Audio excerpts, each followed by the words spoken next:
La prédication qui est donnée a un but précis dans la vie de quelqu'un ce matin. Alléluia. Alléluia. Alléluia. Alléluia. Lorsque je suis en train de parler de but, bien aimé, il est bien vrai que le Seigneur Jésus-Christ va te bénir. Il est bien vrai que le Seigneur Jésus-Christ apportera de grandes choses dans la vie des chrétiens. Il est bien vrai que le Seigneur Jésus-Christ fera des choses extraordinaires dans ta vie.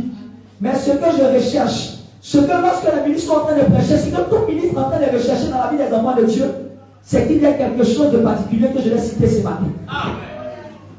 Alléluia. Alléluia. Élisabeth, une fois, s'est approchée de Marie lorsque Marie est venue vers elle. Et Élisabeth a regardé Marie. Lorsqu'Élisabeth regarde Marie, Élisabeth a dit ceci: tu es bénie d'entre toutes les femmes. Et le fruit de ton sein est béni. Mais lorsque je regarde Marie, je sais que Marie n'avait pas de grande maison. Lorsque je regarde Marie, je sais que Marie n'avait pas de grosses voitures. Lorsque je regarde Marie, je sais que Marie n'avait pas d'énormes richesses. Mais lorsqu'Élisabeth regarde Marie, elle dit: tu es bénie d'entre toutes les femmes. Alléluia. Alléluia. Mais lorsqu'elle continue, elle dit: parce que le fruit de ton sein est béni. Alléluia. C'est-à-dire, la plus grande de toutes les bénédictions, ce ne sont pas les maisons. La plus grande de toutes les bénédictions, ce ne sont pas les voitures. La plus grande de toutes les bénédictions, ce ne sont pas quoi que ce soit de matériel ou quoi de physique. Mais la plus grande de toutes les bénédictions, c'est que le véritable fruit soit formé en toi. Alléluia. Alléluia. Alléluia. Et je t'assure, si ce fruit-là est formé en toi, si ce fruit par excellence se trouve dans ta vie et ne cesse de grandir, les bénédictions bien-aimées ne vont faire que suivre. La grâce, les choses matérielles, les finances, les maisons, toutes ces choses-là qui viennent après ne feront que suivre. Sachez considérer les bénédictions célestes avant même de considérer les bénédictions qui sont terrestres. Bien-aimés, c'est très important. Alléluia. Alléluia. Alléluia. Regarde, quelque chose, regarde. Jacob regarde, Isaac regarde Jacob. Et lorsqu'il le regarde, il dit que le Seigneur te bénisse de la rosée du ciel.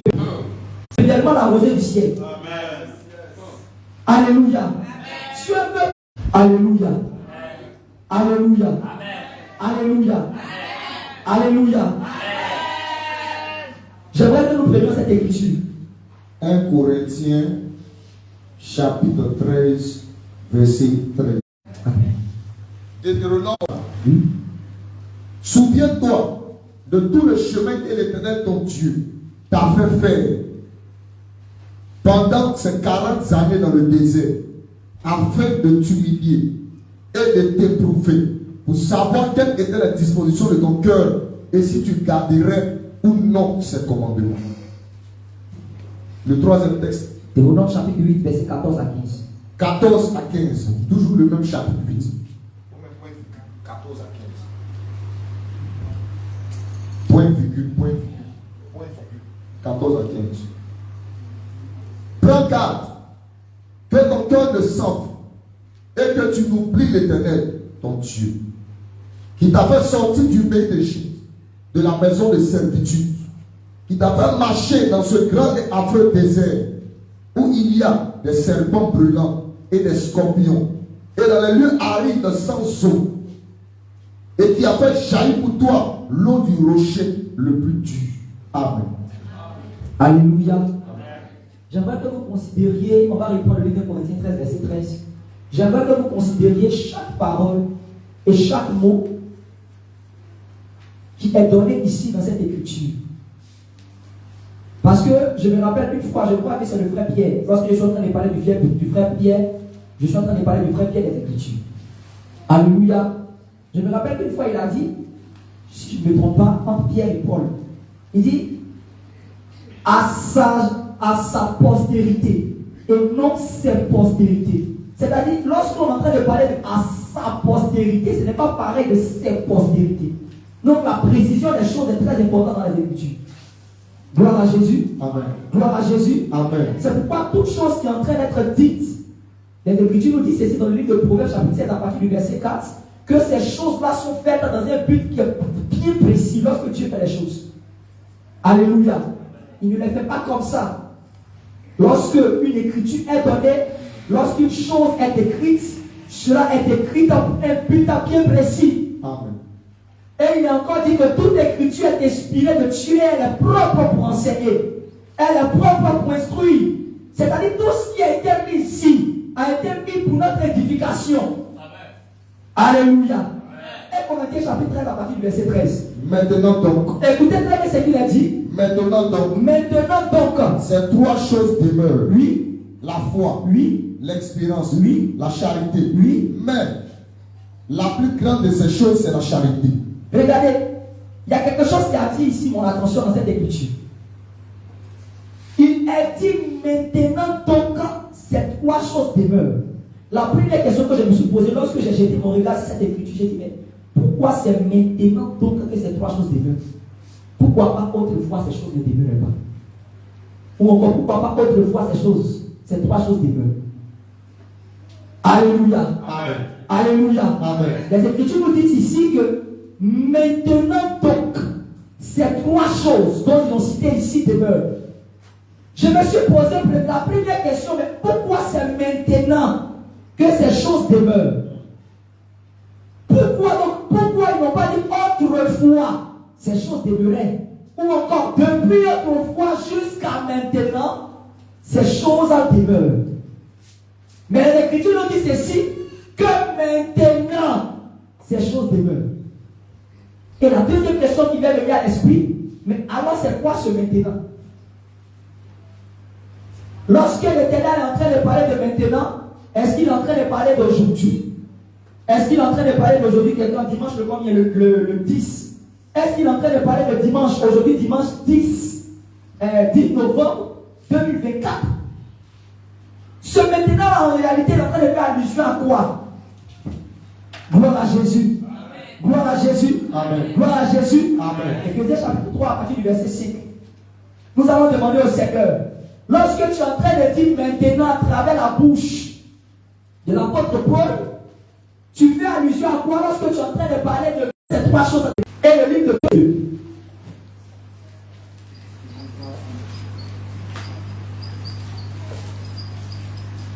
Éphésiens chapitre 3, verset 5. Il n'y a pas été manifesté. Il n'a pas été manifesté au Fils des hommes dans les autres générations, comme il a été révélé maintenant par l'Esprit aux saints apôtres et prophètes de Christ. Éphésiens 3, 5. Amen. Ensuite, deuxième texte. 2 Corinthiens chapitre 6, verset 2. Bien-aimés, suivez très attentivement cette écriture. 2 Corinthiens. Chapitre 6 à partir du verset 2. 2 Corinthiens chapitre 6. À partir du verset 2. Car il est dit, au temps favorable, je t'ai exaucé. Au jour du salut, je t'ai... Notre génération. Alléluia. Amen. Dans le livre d'Hébreux, la Bible nous parle souvent de autrefois, c'est-à-dire dans les derniers jours, et autrefois. Donc lorsqu'ils sont en train de parler, de prendre l'écriture, Il n'a pas été manifesté au Fils des hommes. il n'a pas été manifesté au Fils des hommes Dans les autres générations. c'est-à-dire le temps passé, bien avant le temps de l'Église. Les Écritures, je crois que vous avez été ici enseigné dans ce qui concerne les différents hommes de Dieu. Les hommes de Dieu ont pris la peine de pouvoir toucher beaucoup de choses. Alléluia. Il dit ici que le Seigneur n'a pas été manifesté à toi. Le Seigneur n'a pas été manifesté aux hommes.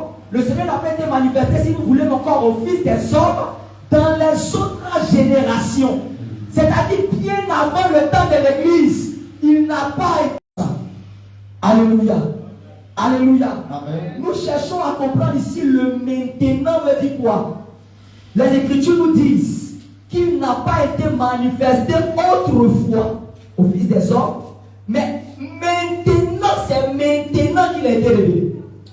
Comme il a été révélé maintenant Et comme il a été révélé maintenant par l'Esprit aux saints apôtres apôtres et prophètes de Christ. et prophètes de Christ.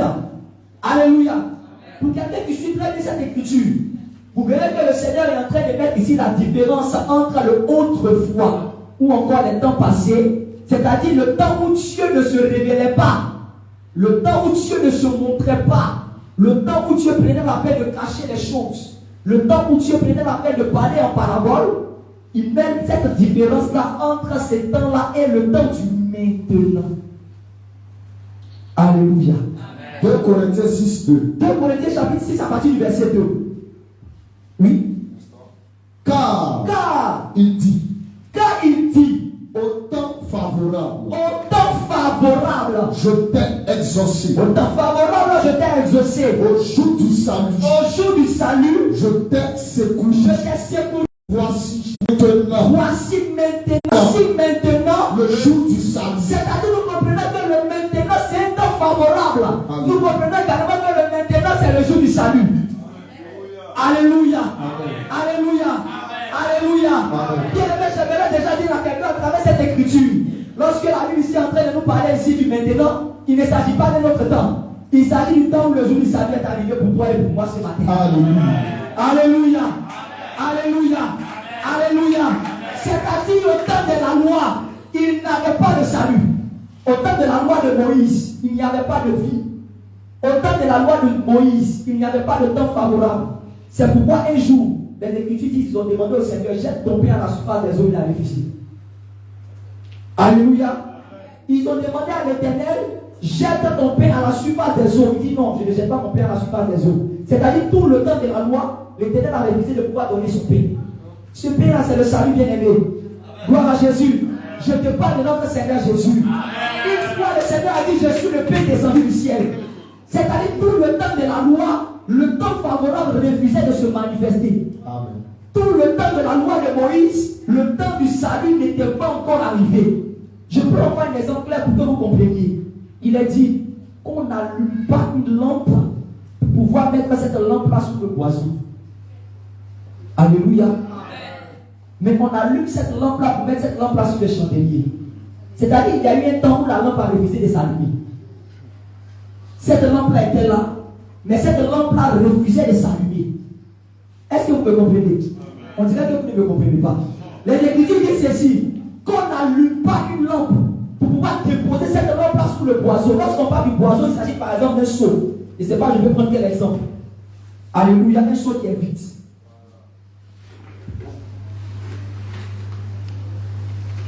Un seau qui est vide.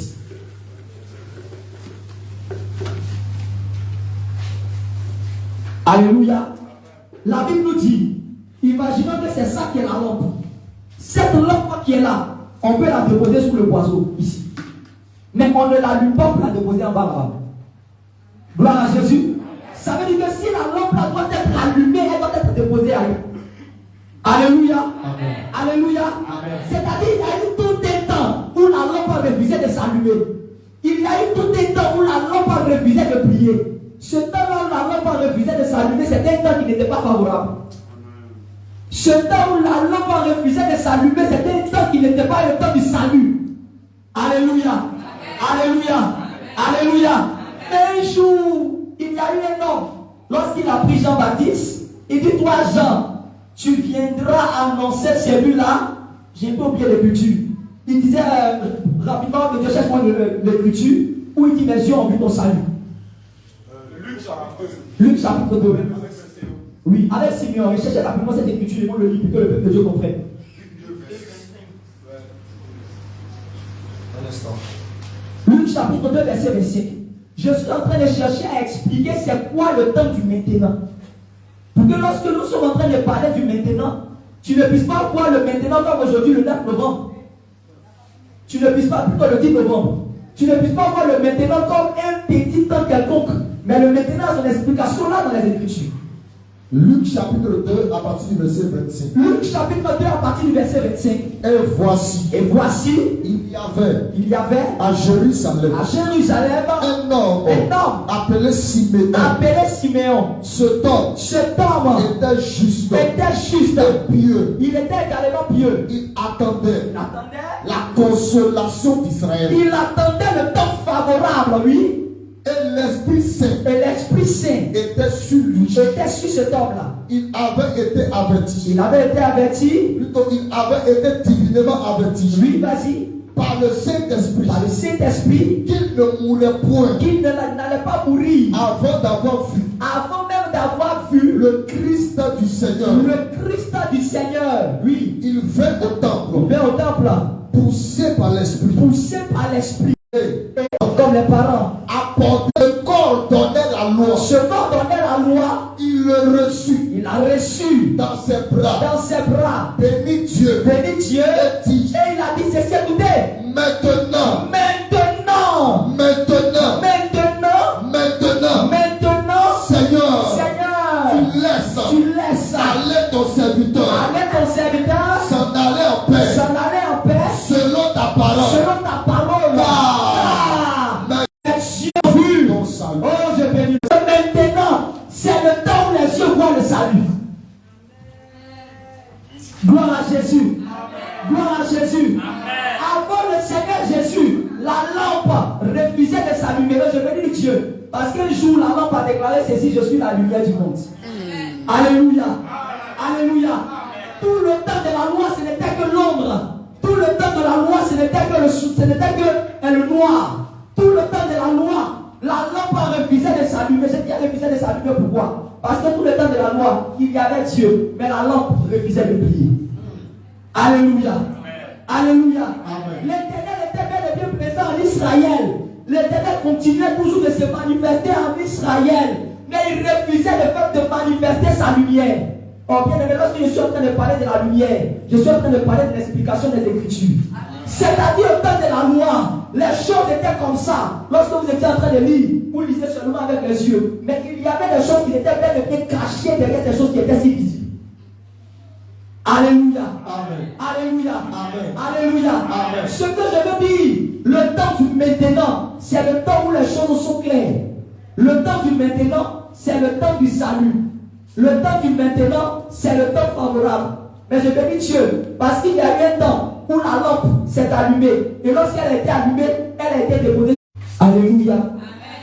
Alléluia. Amen. Le temps du maintenant, c'est celui-là qui est encore appelé le temps favorable. Le temps du maintenant, c'est encore celui-là qui est appelé le temps du salut. Le temps du maintenant ne représente rien d'autre que le temps de la marche de l'Église.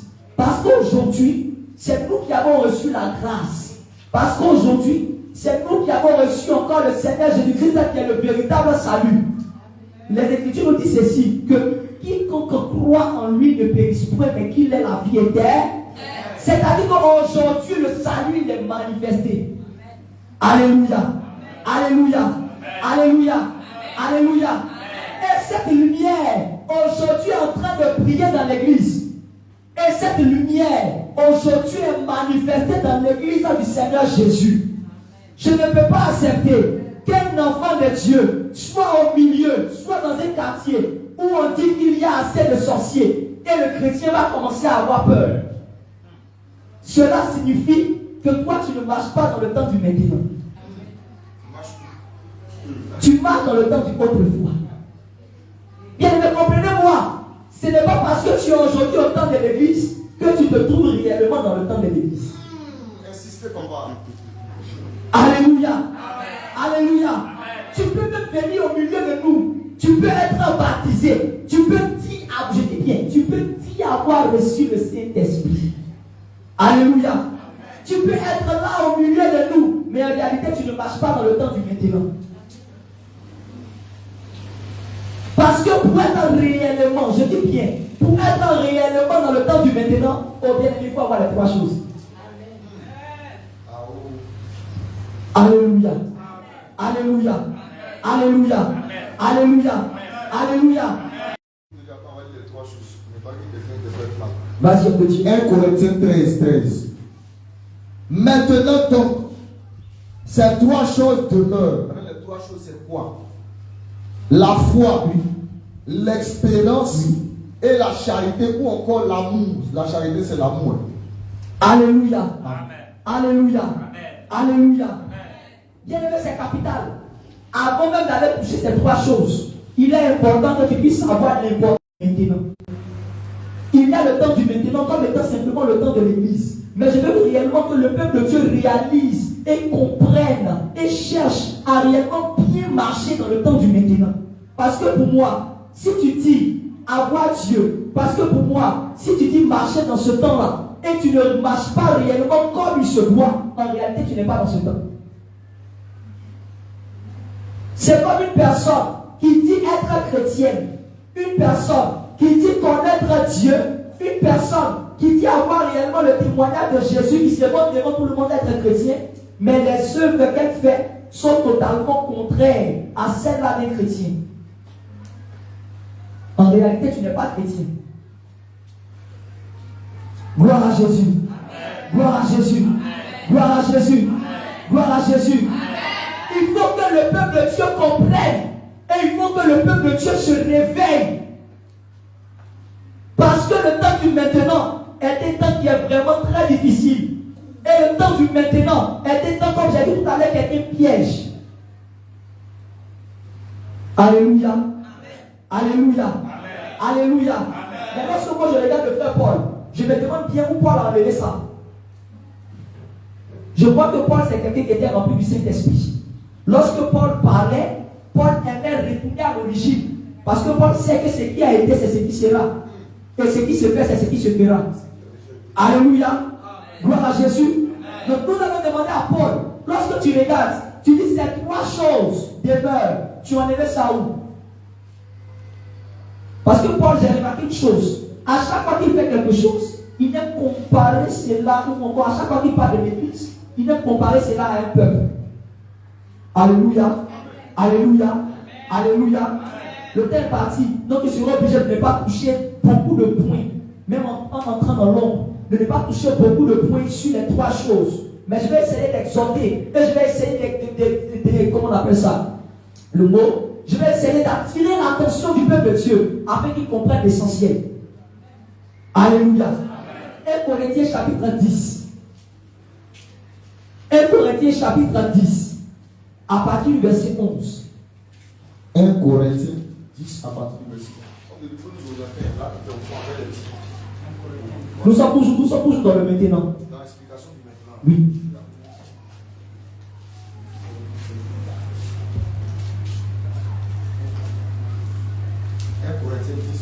« 1 Corinthiens chapitre 10, verset 11. » Ok. 1 Corinthiens chapitre 10, le verset 11.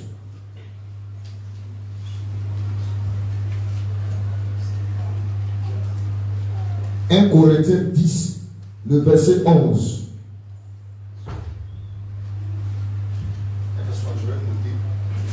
Commençons à partir du verset 1. Je crois que ça va servir. 1 Corinthiens 10, verset 1. À partir du verset 1 jusqu'au verset 11.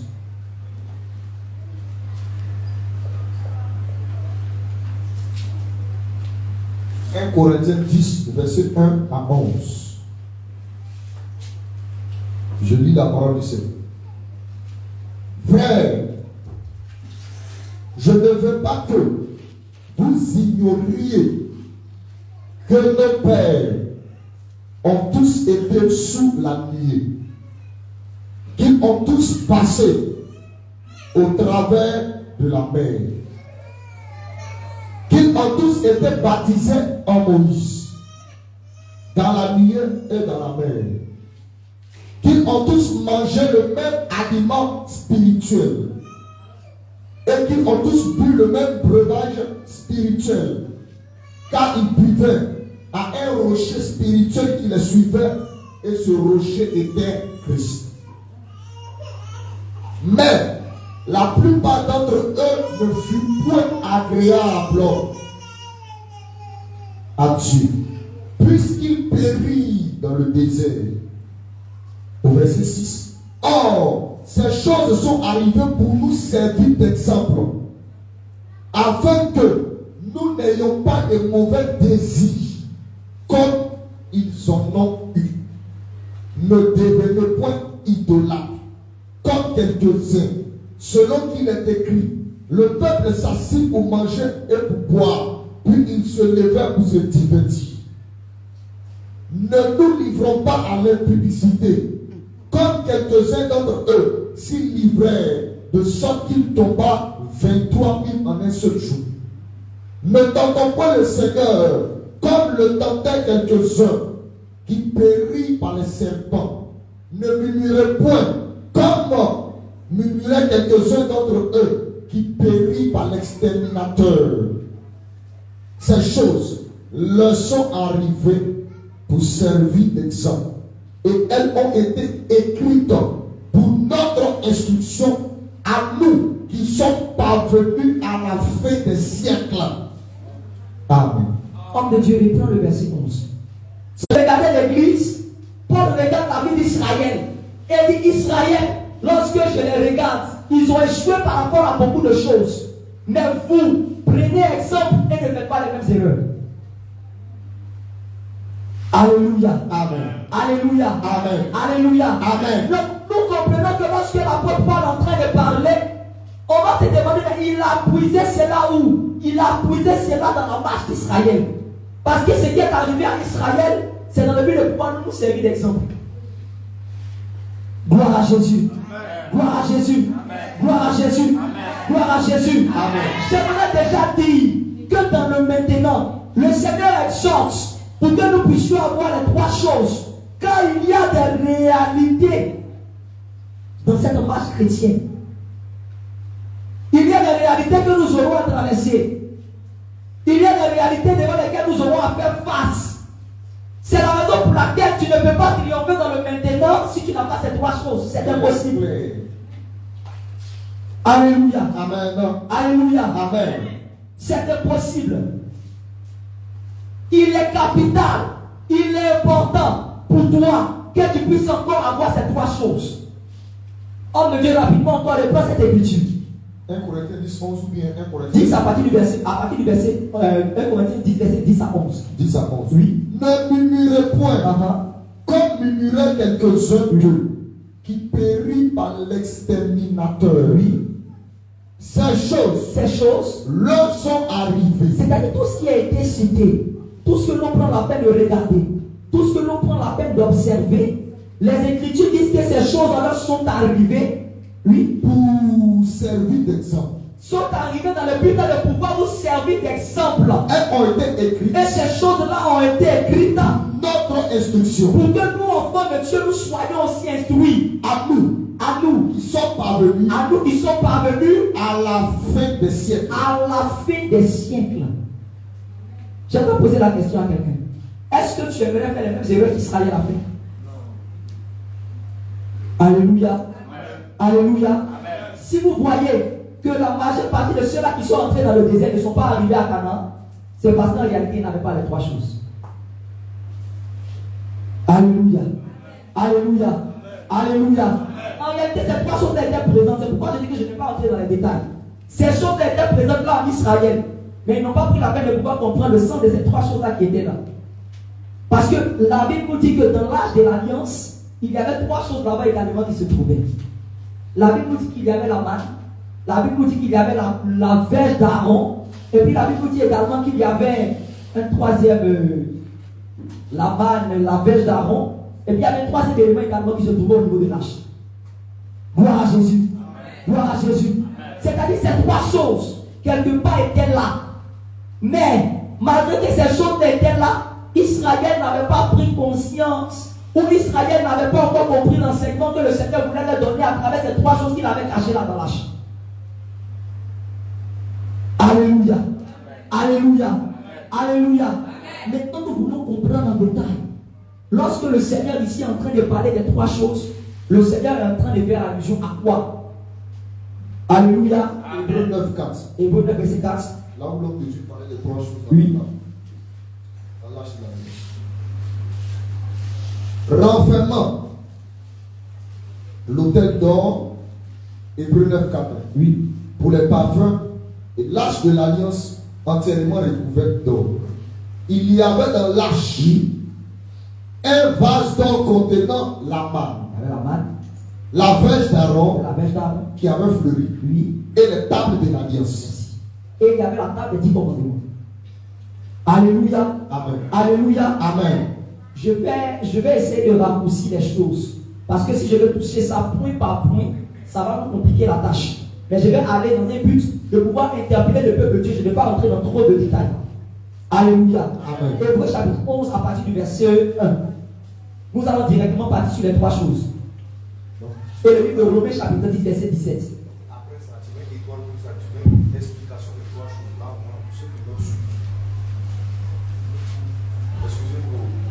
Avant de toucher Hébreu 1, on va revenir sur Corinthiens 13, verset 1 Corinthiens chapitre 13, verset 13. Pour qu'on comprenne déjà c'est quoi les trois choses. 1 Corinthiens chapitre 13, verset 13. D'accord. L'explication des trois choses. Les trois choses. Voilà.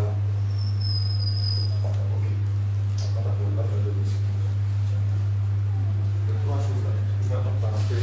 On a la foi.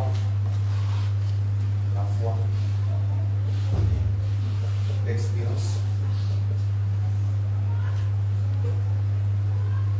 Et puis l'amour. Non, c'est ça. L'amour.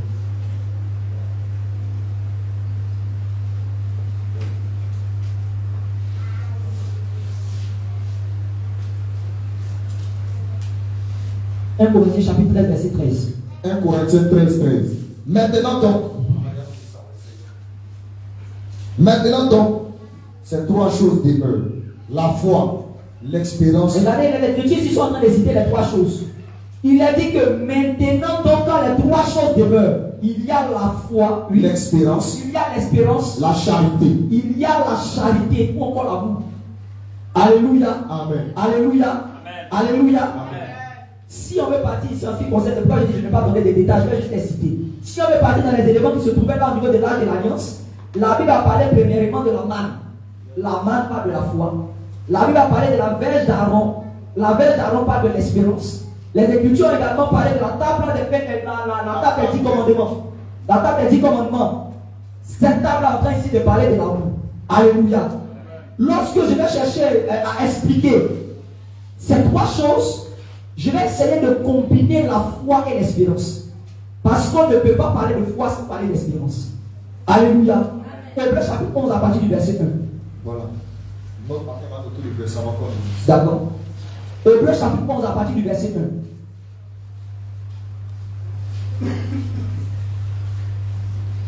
Hébreu 11 à partir du verset 1. Et une autre personne prépare Romains 10, verset 17. De l'autre côté, tu mets Romains 10, verset 17.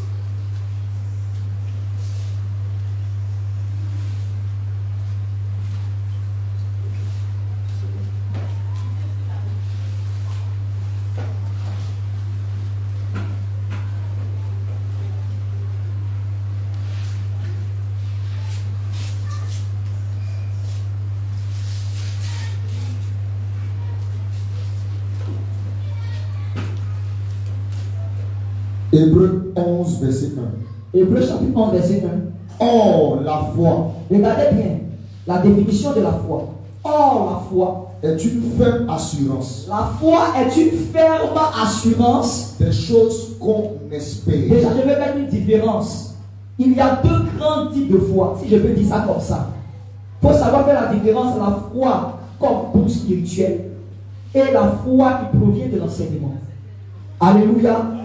Ici, je ne suis pas en train de parler de la foi comme don spirituel. Parce que la foi comme don spirituel, ce n'est pas tout le monde qui peut avoir cette foi. Ici, je suis en train de parler de la foi comme enseignement. Parce que c'est ça qui produit la source de salut en nous. Vas-y, homme de Dieu. Or, la foi est une ferme assurance La foi est une ferme assurance des choses qu'on espère. des choses qu'on espère. Une démonstration, oui, de celles qu'on ne voit pas. Une démonstration de celle qu'on ne voit pas. Romains chapitre 10. Romains 10, 17.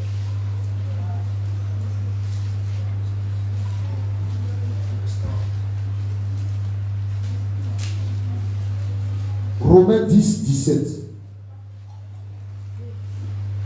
Ainsi,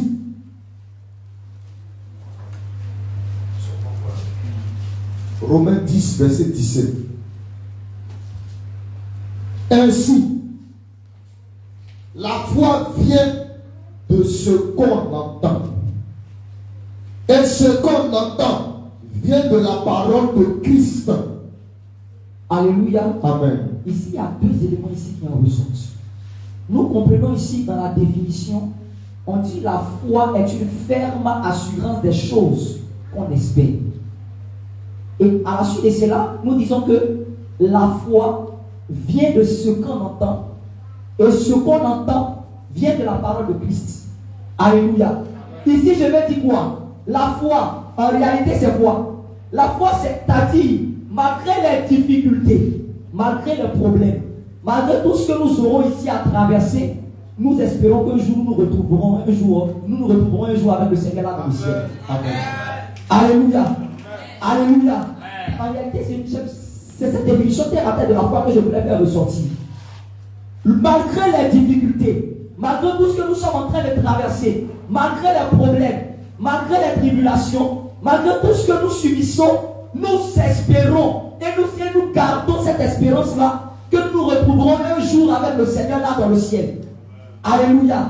Mais comme j'ai dit, il y a un deuxième point qui est capital qui en ressort. L'Écriture nous dit ceci, que la foi vient de ce qu'on entend et ce qu'on entend vient de la parole de Christ. C'est-à-dire qu'on ne peut pas parler de foi sans parler de la parole. Alléluia. Alléluia. Alléluia. Alléluia.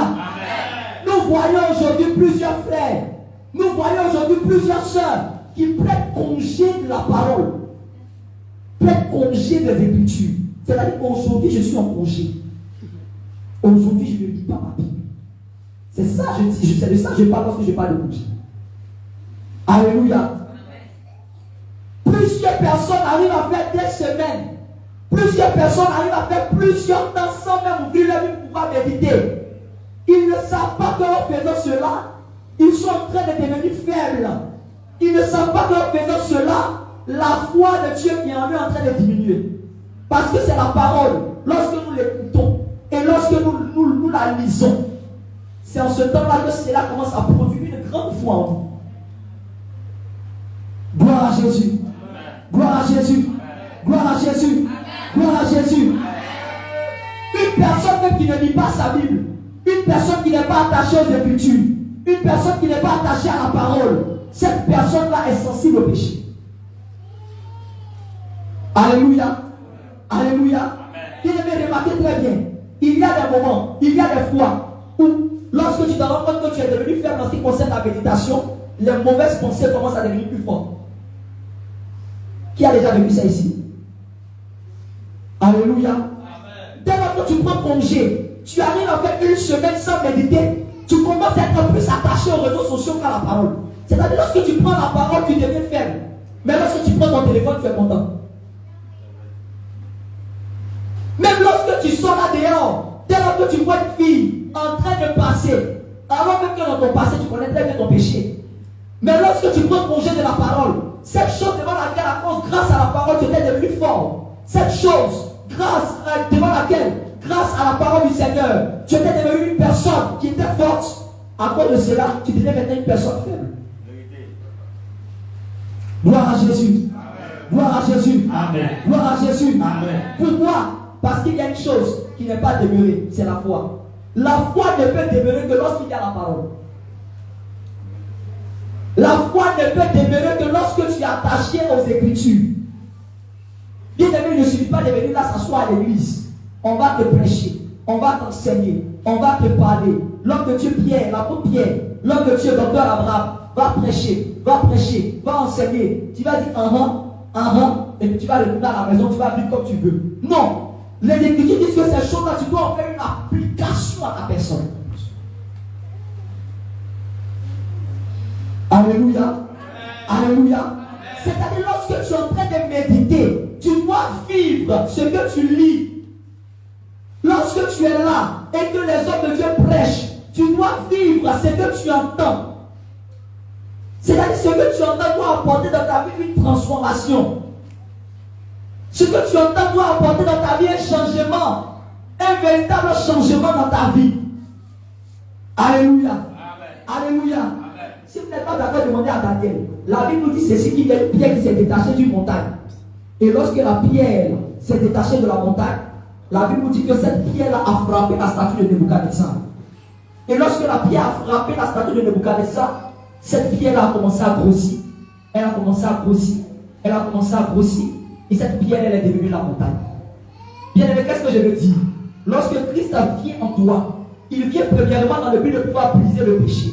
de pouvoir briser l'orgueil, de pouvoir briser la vanité, de pouvoir briser la masturbation, de pouvoir briser la pornographie, de pouvoir briser tout ce qui n'est pas encore conforme à sa parole, de briser la colère, de briser la mauvaise pensée, et ensuite maintenant il cherche à prendre toute la place dans ton cœur. Alléluia. Alléluia. Alléluia. Il y a quelque chose qui va venir dans mon esprit.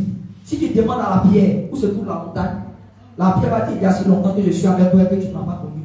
Ne crois-tu pas que je suis dans la montagne et que la montagne est en moi? Alléluia. Je suis en train de parler de Jésus qui a demandé à Philippe, c'est lui la véritable pierre.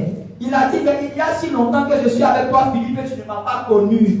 Ne crois-tu pas que je suis dans le Père et que le Père est en moi? Alléluia.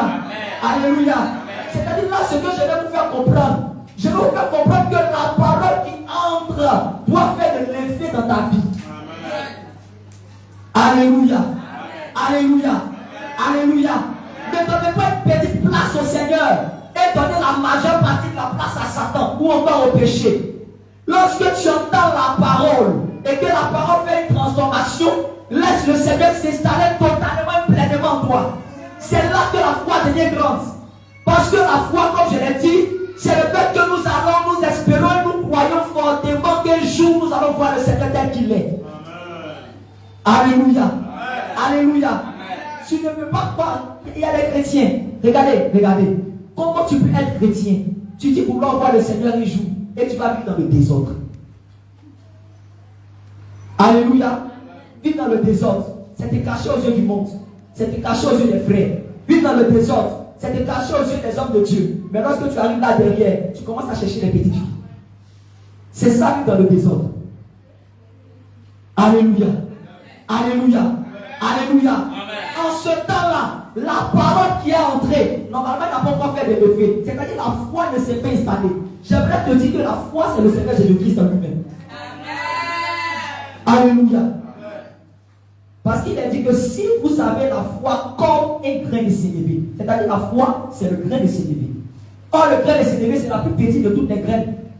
Gloire à Jésus. Gloire à Jésus. Je suis en train de parler du Seigneur Jésus. Il dit que le plus petit dans le royaume des cieux est plus grand que Jean-Baptiste. Alléluia. C'est-à-dire c'est lui qui est le plus petit de tous les grains. Lorsqu'il est venu sur la terre, il s'est fait humble. Il s'est fait petit. Lui qui était grand, lui qui était roi, lui qui était le Seigneur des seigneurs, il s'est fait comme le grain de sénévé. Il s'est fait le plus petit, mais c'est la raison pour laquelle Dieu l'a souverainement élevé et il a donné le nom qui est au-dessus de tout. Alléluia. Alléluia. Alléluia. C'est de ça qu'il est question.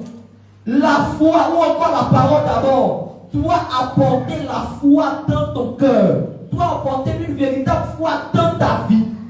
Et cette foi d'ailleurs ne doit pas se limiter seulement à, comment on appelle ça, ne doit pas se limiter seulement au fait que tu espères que tu vas entrer un jour au ciel, mais également lorsque tu te trouves devant une situation, tu dois avoir la foi que le Seigneur est capable de décrypter cette situation. Alléluia. Alléluia. Alléluia. Nous ne devons pas être des chrétiens qui faiblissent face aux situations. Nous ne devons pas être des chrétiens. Lorsqu'il y a un problème, automatiquement, la première des choses, nous allons commencer à paniquer. Non. Mais lorsque nous nous trouvons devant quelque chose, la foi que nous avons entendue à travers la parole doit se manifester là devant la situation. Alléluia. Alléluia. Un jour, Jacob a regardé Judas.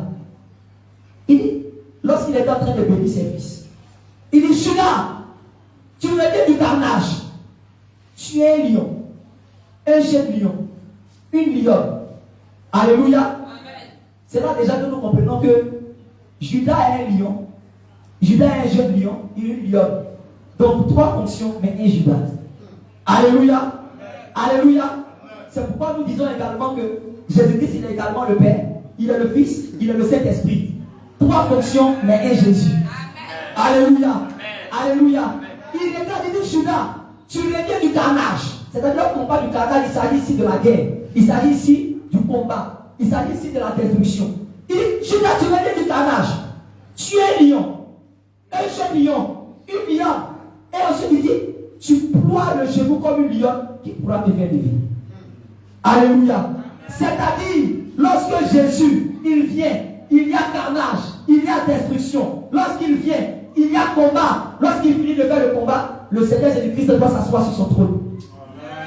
Alléluia. Alléluia. Alléluia. Lorsque le Seigneur a apporté dans le combat à la croix, lorsqu'il y a eu la guerre, pendant que vous étiez là, vous étiez en train là de regarder la croix, vous ne savez pas que c'était toute une guerre qui était en train de se passer. Alléluia. Vous ne savez pas que c'était tout un combat là qui était en train de se passer. C'était toute une guerre. Gloire à Jésus. Gloire à Jésus. C'est-à-dire après le combat qui s'est passé là-bas à la croix, le Seigneur il est descendu dans le séjour des morts. Il a frappé Satan. Il a récupéré la clé de la mort et du séjour des morts. Alléluia. Et aujourd'hui, le Seigneur Jésus-Christ, il a ployé les genoux et il a assis dans le cœur de tous les enfants de Dieu. Je veux dire quoi? Lorsque la parole entre, c'est tout un carnage qu'elle crée. Parce que le péché qui est en toi va vouloir lutter pour ne pas que tu puisses abandonner. Lorsque tu entends la parole, la première fois où tu as entendu l'évangile, la première fois où tu as entendu la parole de Dieu, c'est Judas qui est entré dans ton oreille. Parce que Judas est venu faire le carnage. Je parle du véritable Judas, du lion de la tribu de Judas. Alléluia. Lorsqu'il est entré en tant que la parole, pendant que les hommes de Dieu étaient en train de te prêcher, quitte l'impudicité, quitte la colère, quitte le mensonge, quitte la vanité, quitte ton ancienne vie, tu as écouté. Tu dis ce qu'ils sont en train de dire est la vérité. C'était tout un carnage qui était là en train de se passer. Alléluia. Parce que quelque part, la chair était en train de te dire non. Cette vie que tu es en train de mener là, elle est bien. Et même jusqu'au jour d'aujourd'hui, il y a des chrétiens où le carnage continue toujours de se passer dans leur vie. Parce qu'ils sont encore attachés à la chair. Maranatha. Alléluia. Est-ce que tu peux acclamer le Seigneur Jésus?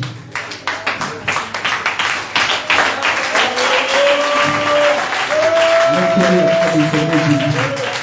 Acclame le Seigneur Jésus. Alléluia. Viens écouter ta foi. Restons éveillés pour la parole. C'est aussi ça. En écoutant la parole, elle va produire en toi la foi. Gloire à Jésus. Il y a plusieurs personnes, jusqu'au jour d'aujourd'hui, qui sont encore en train de lutter avec la chair. C'est un carnage qui est en train de s'effacer. Parce que le Saint-Esprit est en toi. Mais tu es quelque part encore attaché au plaisir de ce monde. Mais le Seigneur est en train de lutter. Il est en train de te parler. Non, c'est que tu entends. Écoute et marche selon ce qu'on te dit. Alléluia. Alléluia. Dieu veut prendre toute la place. Il veut ployer les genoux et s'asseoir dans ton cœur. Alléluia. Mais toi, tu fais résistance. Mais toi, tu fais blocage.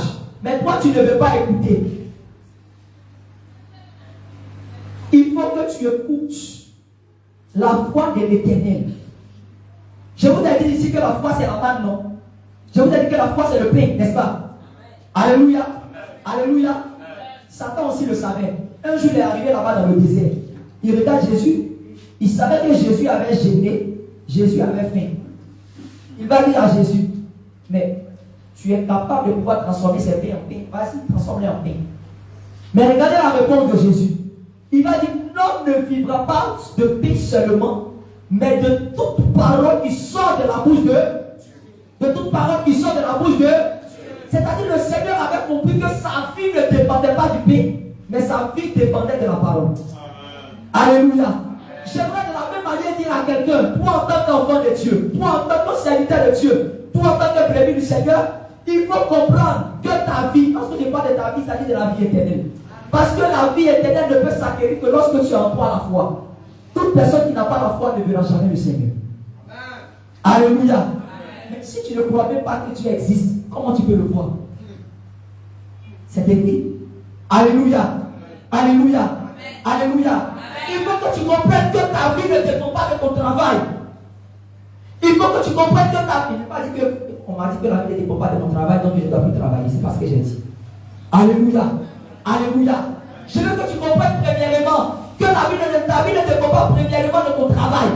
Ne dépend pas premièrement du mariage. Ne dépend pas premièrement du voyage. Ta vie ne dépend pas premièrement des biens matériels. Mais ta vie dépend de la parole qui va produire en toi la foi. Alléluia. Alléluia. Alléluia. Il faut savoir être des chrétiens qui savent ce qu'ils cherchent. Ce que nous cherchons premièrement, c'est la rosée du ciel. Ce que nous cherchons premièrement, c'est le ciel. Alléluia. Ce que nous cherchons premièrement, c'est le ciel.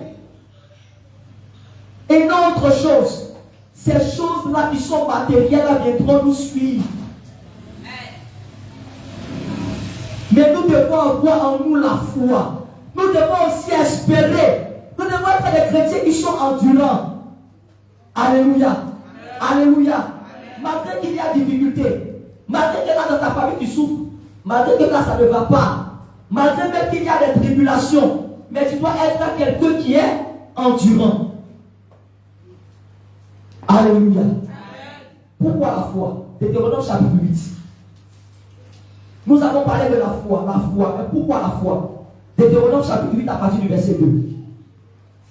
À partir du verset 3.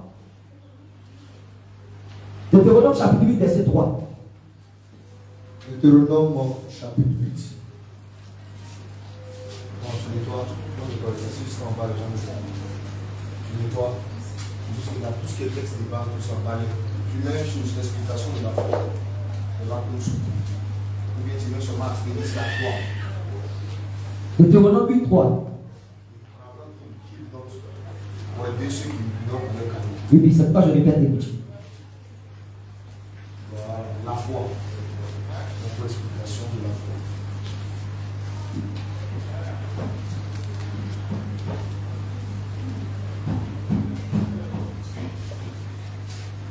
Deutéronome chapitre 8, verset 3. Pourquoi la foi? Deutéronome chapitre 8.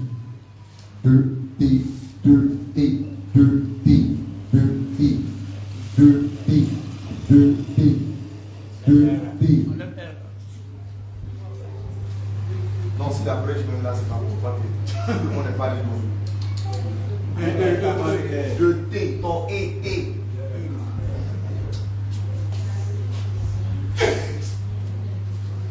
Voilà, continue maintenant le reste.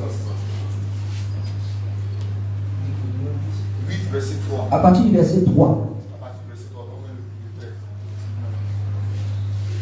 Deutéronome chapitre 8 à partir du verset 3. Il t'a humilié. Il t'a fait souffrir de la faim. Écoutez, celui qui parle ici, c'est l'Éternel qui est en train ici de parler à Moïse pour pouvoir transcrire ces choses au peuple d'Israël.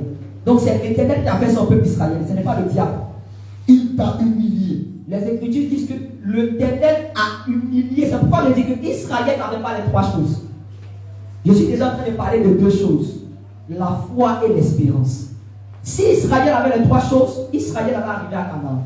Beaucoup n'arriveront pas à Canaan parce que ces personnes-là n'ont pas jusqu'au jour d'aujourd'hui les trois choses. Quand je parle de Canaan, je parle du ciel. Beaucoup n'entreront pas au ciel parce qu'ils n'ont pas les trois choses. Alléluia. Alléluia. C'est parce qu'Israël n'avait pas ces trois-là. C'est la raison pour laquelle Israël est resté. C'est la raison pour laquelle Israël n'a pas vu Canaan, n'a pas vu la promesse, là où coule le lait et le miel. Ils ne l'ont pas vu. Alléluia.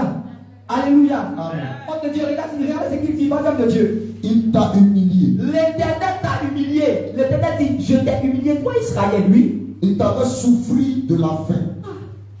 C'est l'Éternel qui fait ça. Il t'a fait souffrir de la faim.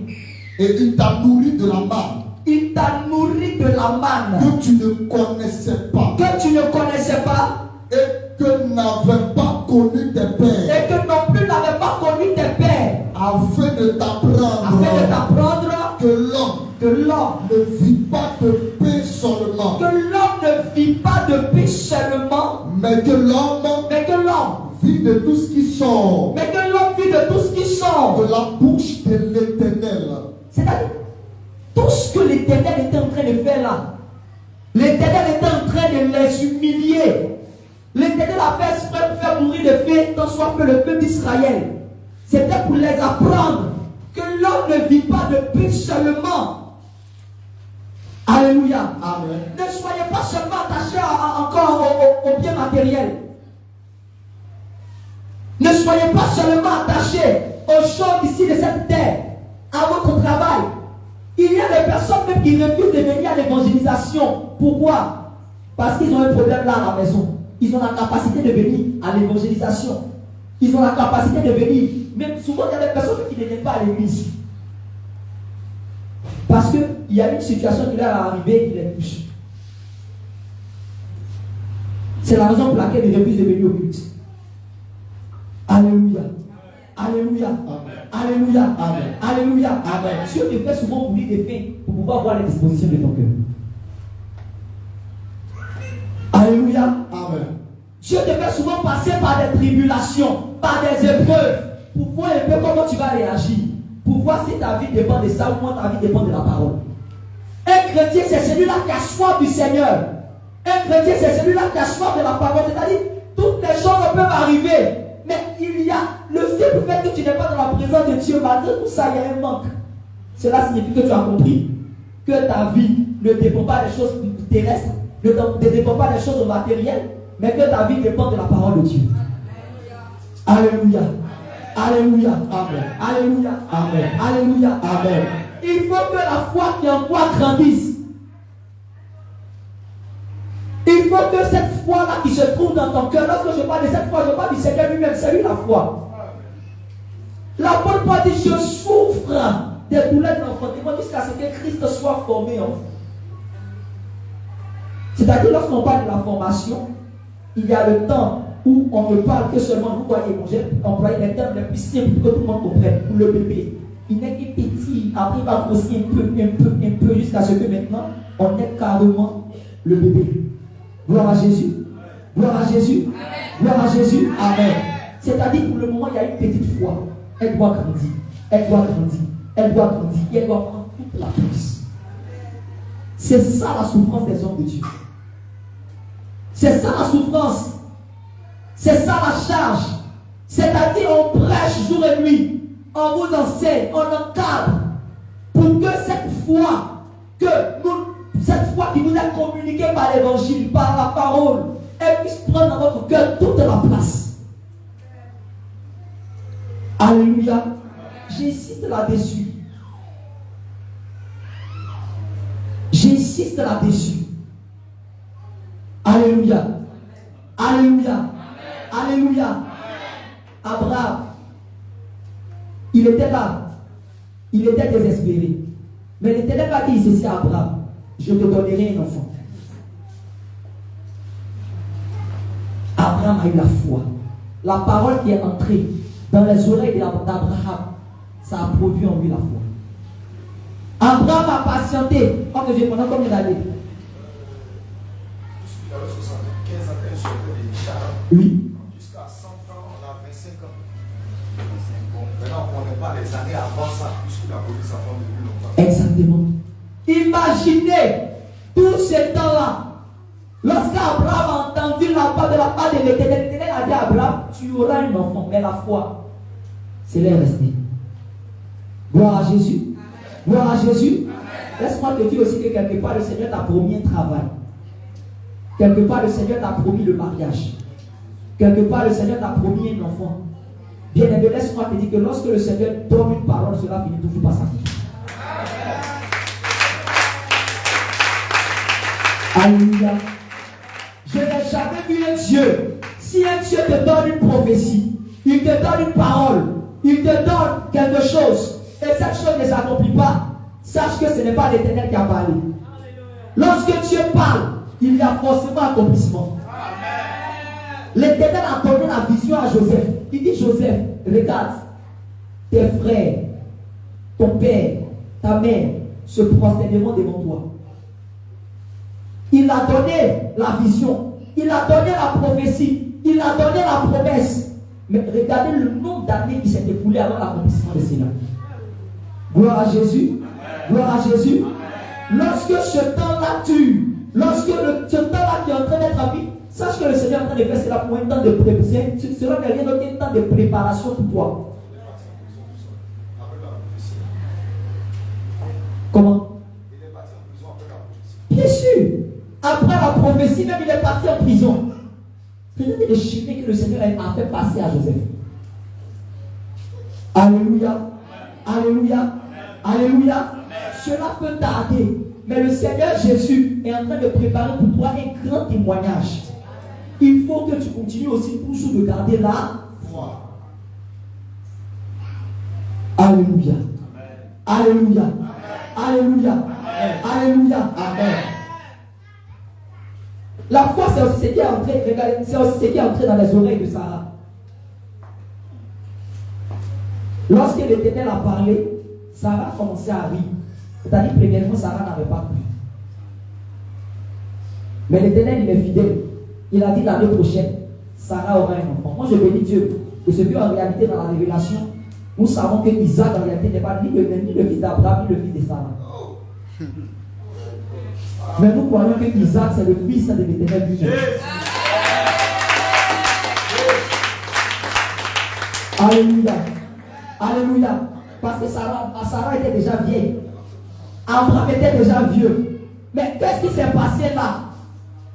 Pour que Sarah puisse concevoir, nous bénissons le Seigneur parce que l'ombre du Seigneur ce jour était tombée sur Sarah. Alléluia. Alléluia. Peut-être tu es en train de dire que je suis en train de prendre de l'âge. Je suis maintenant désespéré, ce n'est plus possible. Mais laisse-moi te dire que le Seigneur lui-même verra grâce de ce que tu auras un enfant. Peut-être tu es en train de dire, ils ont dit beaucoup de choses là-bas au travail. Je ne crois plus, ça ne vaut plus la peine. Mais laisse-moi te dire que le Seigneur Jésus-Christ accomplira encore cette promesse qu'il a dit dans ta vie. Alléluia. Alléluia. Bien-aimé, garde la foi. Le Seigneur est le Dieu des temps et des circonstances. Sois patient, sois patiente. Gloire à Jésus. Gloire à Jésus. Amen. Au lieu de faire 40 jours dans le désert, est-ce que vous savez qu'Israël a fait 40 ans? Les murmures font tarder la promesse du Seigneur dans ta vie. Alléluia. Alléluia. Alléluia. Le Seigneur, Jésus. Mais j'aime ça. Le Seigneur lui aussi, lorsqu'il est quitté là dans le journée, l'Esprit de Dieu l'a également conduit dans le désert. C'est-à-dire, le Seigneur Jésus-Christ était la réalité d'Israël. Alléluia. Israël a passé au travers de la mer. Ils ont été envoyés dans le désert. Le Seigneur est quitté là, au niveau du journée. Il a également été emmené là-bas dans le désert. Mais c'est les mêmes 40 jours qui avaient été prophétisés. Le Seigneur a dit à Moïse que le peuple fera 40 jours dans le désert. Mais ils ont fait 40 ans. Mais Jésus-Christ, lui, n'a fait que 40 jours dans le désert. Alléluia. Alléluia. Alléluia.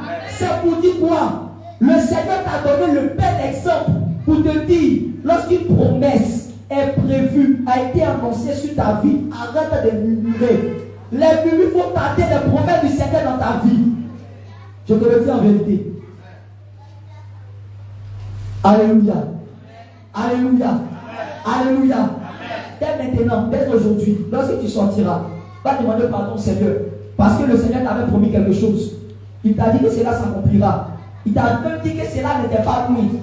Mais tu as commencé à murmurer devant le Seigneur. Tu avais blasphémé le Seigneur Jésus. Alléluia. Alléluia. Alléluia. Alléluia. Ces choses sont arrivées pour vous servir d'aigle. 1 Corinthiens chapitre 13 à partir du verset 13. Nous allons parler de l'amour ou encore de la charité. C'est de Deutéronome 3 à 5.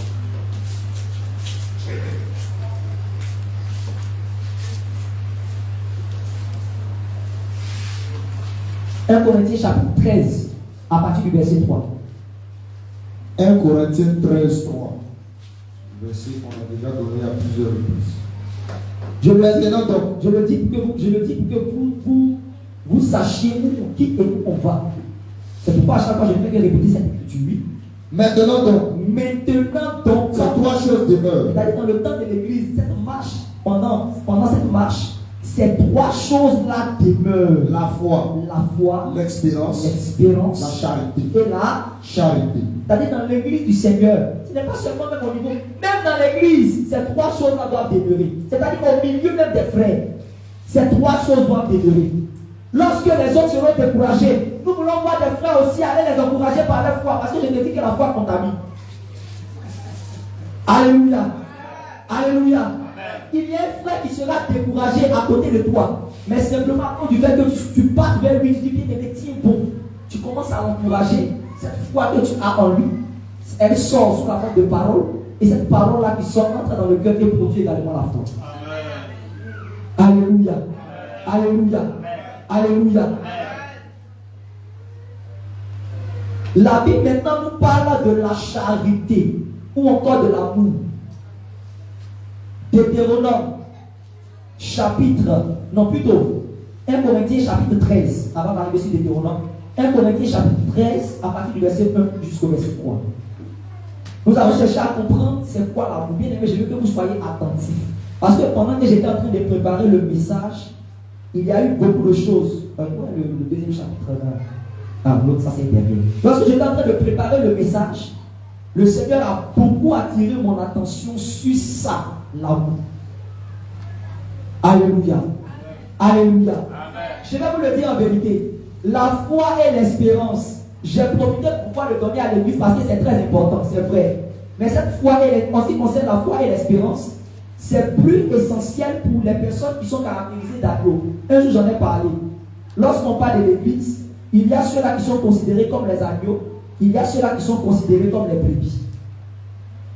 Si vous n'êtes pas d'accord, demandez à Pierre. Le Seigneur Jésus l'a dit une fois, Pierre, m'aimes-tu, Père mes amis. Ensuite, il dit encore, Pierre, est-ce que tu m'aimes? Il dit oui, je t'aime. Il dit Pierre, Père mes brebis. Alléluia. Alléluia. C'est-à-dire, il y a les agneaux, ceux-là qui ne sont pas encore matures, ceux-là qui sont encore au lait, ceux-là en qui la foi n'a pas encore été produite. C'est à ceux-là que j'étais plus en train de donner ce message. Alléluia. Mais il y a ceux-là qui sont les brebis. C'est-à-dire des personnes qui ont atteint la maturité. Normalement, Paul pouvait dire ceci, mais ces choses-là, normalement, on devait maintenant les passer. Vous devez normalement être des personnes à l'état d'homme fait. Mais nous allons encore venir traîner sur les rudiments. Nous allons venir traîner sur le lait. Alléluia. C'est-à-dire de base, lorsque nous nous arrêtons ici, nous devons normalement être en train de prêcher les 7 églises. Nous devons être en train de prêcher les 7 sceaux. Nous devons être en train de prêcher ces choses-là qui sont extraordinaires. Alléluia. Pour faire grandir le peuple encore dans la connaissance. Mais nous sommes en train de nous attarder sur les choses qui sont basiques. Alléluia. Alléluia. Je vais dire quoi? Que la foi et l'espérance dont j'ai parlé depuis le début, c'est vrai, c'est pour tout et chacun de nous, pour nous encourager à garder la foi, mais c'est plus pour les nouveaux convertis. C'est plus pour les nouveaux convertis. Gloire à Jésus. Mais ce que je veux taper, ce dont je veux parler, pour toi chrétien, qui aujourd'hui, ça fait plusieurs fois que dans l'église, je veux parler bien de l'amour. Alléluia. Alléluia. Alléluia. Lorsque j'étais assis, et que lorsque j'étais en train de parler des choses qui se sont passées, je vous assure que j'avais les larmes aux yeux. Alléluia. Je vous assure que j'avais mal au cœur. Je vous assure. Et, je ne sais pas, mais je vais inverser les Écritures. Apocalypse chapitre 2 à partir du verset 4. Apocalypse 2. À partir même du verset 1. Normalement, je devais parler de ça en deuxième position. Mais le Seigneur me met à cœur même de parler de ça même en première position. Apocalypse chapitre 2, verset 1. Apocalypse chapitre 2, nous sommes au verset 1. Oui. Écrit à l'ange de l'église d'Éphèse. On ne va pas rentrer dans tous ces détails-là. Écrit à l'ange de l'église d'Éphèse. Voici ce que dit celui qui tient les 7 étoiles. Normalement, toutes ces choses qui sont données ne sont pas pour rien. Lorsqu'il dit voici celui qui tient les 7 étoiles, il y a une explication. Pourquoi il dit exceptionnellement pour le peuple d'Éphèse? Celui qui tient les 7 étoiles, celui. Pour l'autre, il ne dit pas la même chose, mais il dit une autre réalité. Mais on ne va pas rentrer là-bas. Je veux que vous compreniez ce que je vais faire ressortir ici. Oui. Voici celui qui tient les 7 étoiles dans sa main droite. Voici celui qui tient les 7 étoiles dans sa main droite. Celui qui marche au milieu des 7 chandeliers d'or. Celui qui marche au milieu des 7 chandeliers d'or. Je suis maintenant au verset 2. Écoutez très bien. Je connais tes yeux. Regardez, il est en train de dire, je vois vos yeux, nous les connaissons. C'est-à-dire, nous aimons le fait que vous partez à l'évangélisation. Le Seigneur, vous ne pouvez pas dire nous, le Seigneur, il aime le fait que vous partez à l'évangélisation. Il aime le fait que lorsqu'il y a prière, vous soyez présents ici. Il aime les œuvres que vous faites, c'est-à-dire même les œuvres même de bonne volonté, la charité, bon, on appelle ça. L'hospitalité. Lorsque un frère dans le besoin vous enlève de l'argent, même en cachette, vous partez donner à ce frère. Il aime ça, c'est très bien. Alléluia. Il connaît tes œuvres. Il connaît même tes œuvres dans l'église. Le fait que tu viennes très tôt le matin pour pouvoir essuyer tes chaises, il connaît ces œuvres-là. Oui.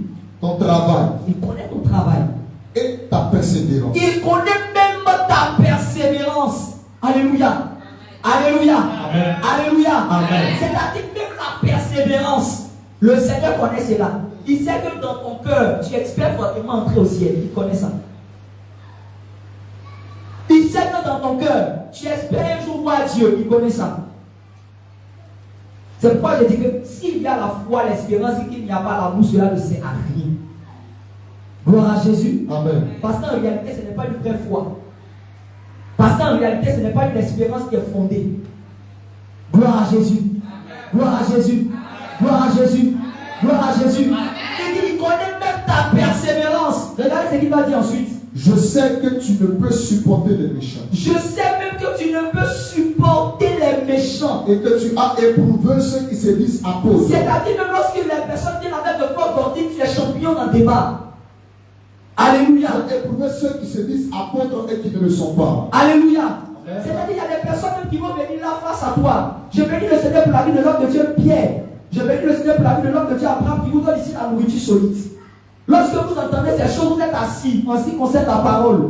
Lorsque vous partez là-bas à l'évangélisation et qu'une personne va venir vous dire, par exemple, je prends par exemple quel exemple, la viande de porc, on ne va pas manger la viande de porc. Vous êtes assis dans les Écritures, vous êtes assis dans la parole. Vous savez que ça c'est une fausse doctrine. Automatiquement, vous commencez à résister à travers les Écritures à cette personne-là. C'est très bien. Alléluia. C'est très bien. Gloire à Jésus. Et que tu les as trouvés menteurs. Lorsque même tu les as éprouvés, tu t'es rendu compte que ces personnes sont des menteurs. Parce que lorsque tu regardes dans la Bible et les Écritures, tout ce qu'ils sont en train de prêcher là ne sont que faussetés. C'est très bien. Oui. Que tu as de la persévérance. Que tu as de la persévérance. Que tu as souffert à cause de mon nom. Une fois même actuellement, ta famille t'a rejeté à cause du nom de Jésus. Et que tu ne t'es point lassé. Et à cause de ça, même tu n'es pas retourné même à ton. Tu n'es pas retourné dans le monde. Mais ce que j'ai contre Et toi. l'Esprit de Dieu, tu n'es pas retourné là-bas dans le monde. C'est-à-dire que tu n'as pas quitté l'église. Je peux faire prendre ça. Alléluia. Il faut même que malgré toutes ces choses, tu n'as pas quitté l'église. Tu continues toujours de venir. Malgré qu'on t'a dit, regarde, toi, depuis que tu es venu dans la saine doctrine, regarde comment tu es devenu vilaine.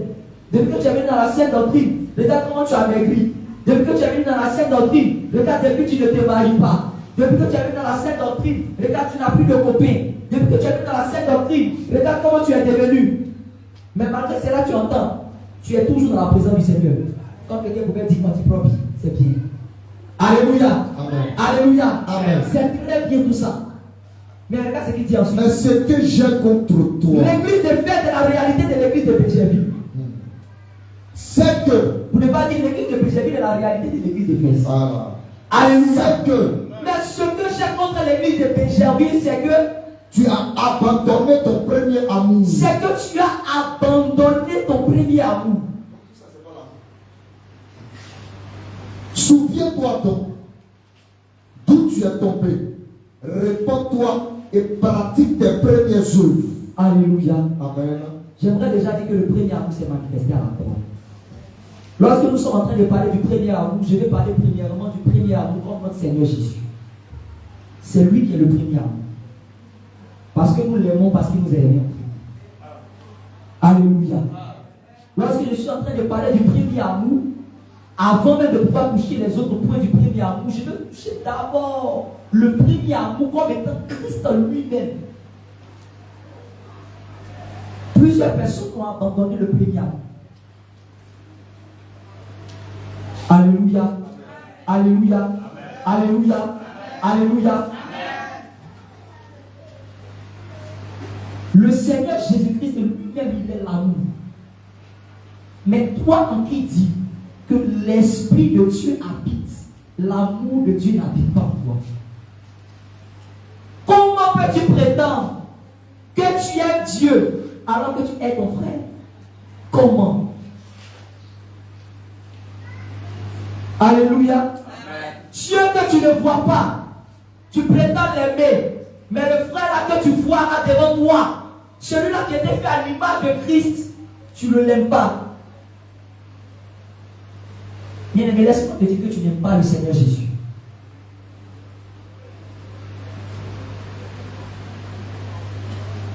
Laisse-moi te dire que tu n'aimes pas le Seigneur.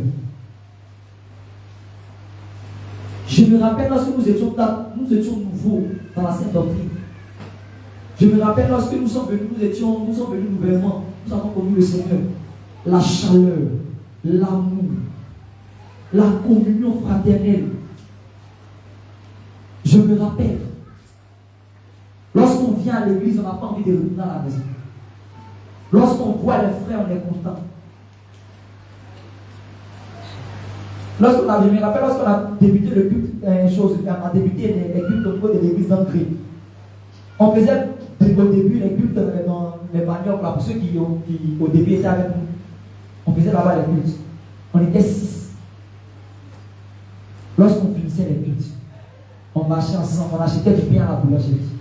On mettait plein dedans. Premier soir, on mettait mayonnaise, du chocolat. Et puis on partage, on commence à manger. On commence à parler de la parole.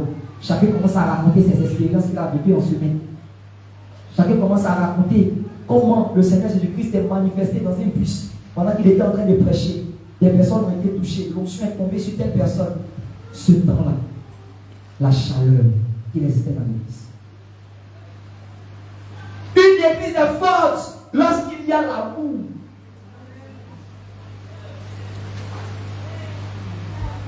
Le problème de ton frère, c'est ton problème.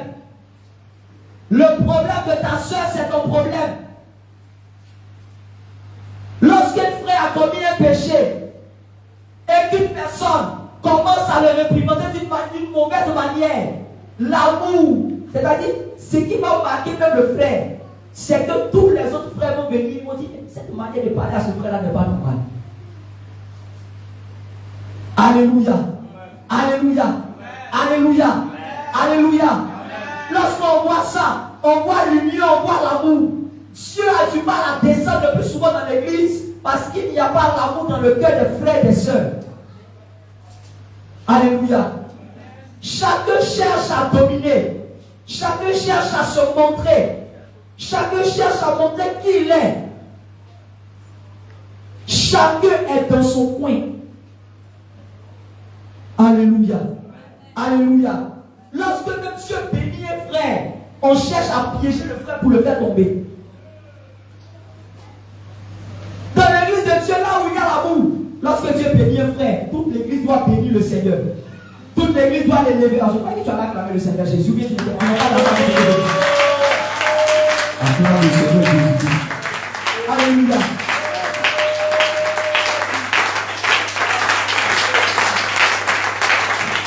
Alléluia. Lorsque le Seigneur bénit un frère, toute l'église doit s'élever, doit commencer à proclamer le Seigneur Jésus-Christ pour la vie du frère. Toute l'église doit être heureuse, non heureux en regardant ses proches, mais doit être heureux de ce que le Seigneur a béni. Alléluia. Toute l'église doit être dans l'allégresse, toute l'église doit être dans la joie, parce que le Seigneur a élevé ton frère, parce que le Seigneur a donné une promotion à ton frère. Parce que le Seigneur de Christ a fait quelque chose d'extraordinaire dans la vie d'un frère. Amen. Alléluia. Amen. Alléluia. Amen. De la même manière, lorsqu'aussi un frère sera béni, sa bénédiction sera également aussi une bénédiction pour toute l'église. C'est-à-dire qu'il a un amour qui est réciproque. Alléluia. Alléluia. Mais chacun dans son. Chacun dans son. Chacun dans son. Alléluia. Alléluia. C'est ça aujourd'hui la réalité de l'église. C'est ça la réalité de l'église. Mais ce que j'ai contre toi, est-ce que tu as abandonné ton premier amour? Cet amour-là qui était en toi dans le début, où est-ce qu'il est passé? Cet amour-là, où est-ce qu'il est passé? À cause de ce qu'on t'a fait, cet amour a disparu. Parce que tu as fait le bien à quelqu'un et la personne en retour t'a fait du mal, cet amour a disparu. Alléluia. Non, moi, quand je vais aider là, depuis que j'aide là, comment on appelle ça, je soutiens les frères, je soutiens les soeurs. Les soeurs même et les frères même que j'ai soutenus, ils ont commencé à parler mal de moi. Donc à partir d'aujourd'hui, là même là, j'ai décidé de garder mon argent pour moi-même. Alléluia. Alléluia. Alléluia. Alléluia. Lorsque je suis même en train de parler de soutenir, je ne suis pas en train de parler de forcément être multimillionnaire pour pouvoir soutenir quelqu'un.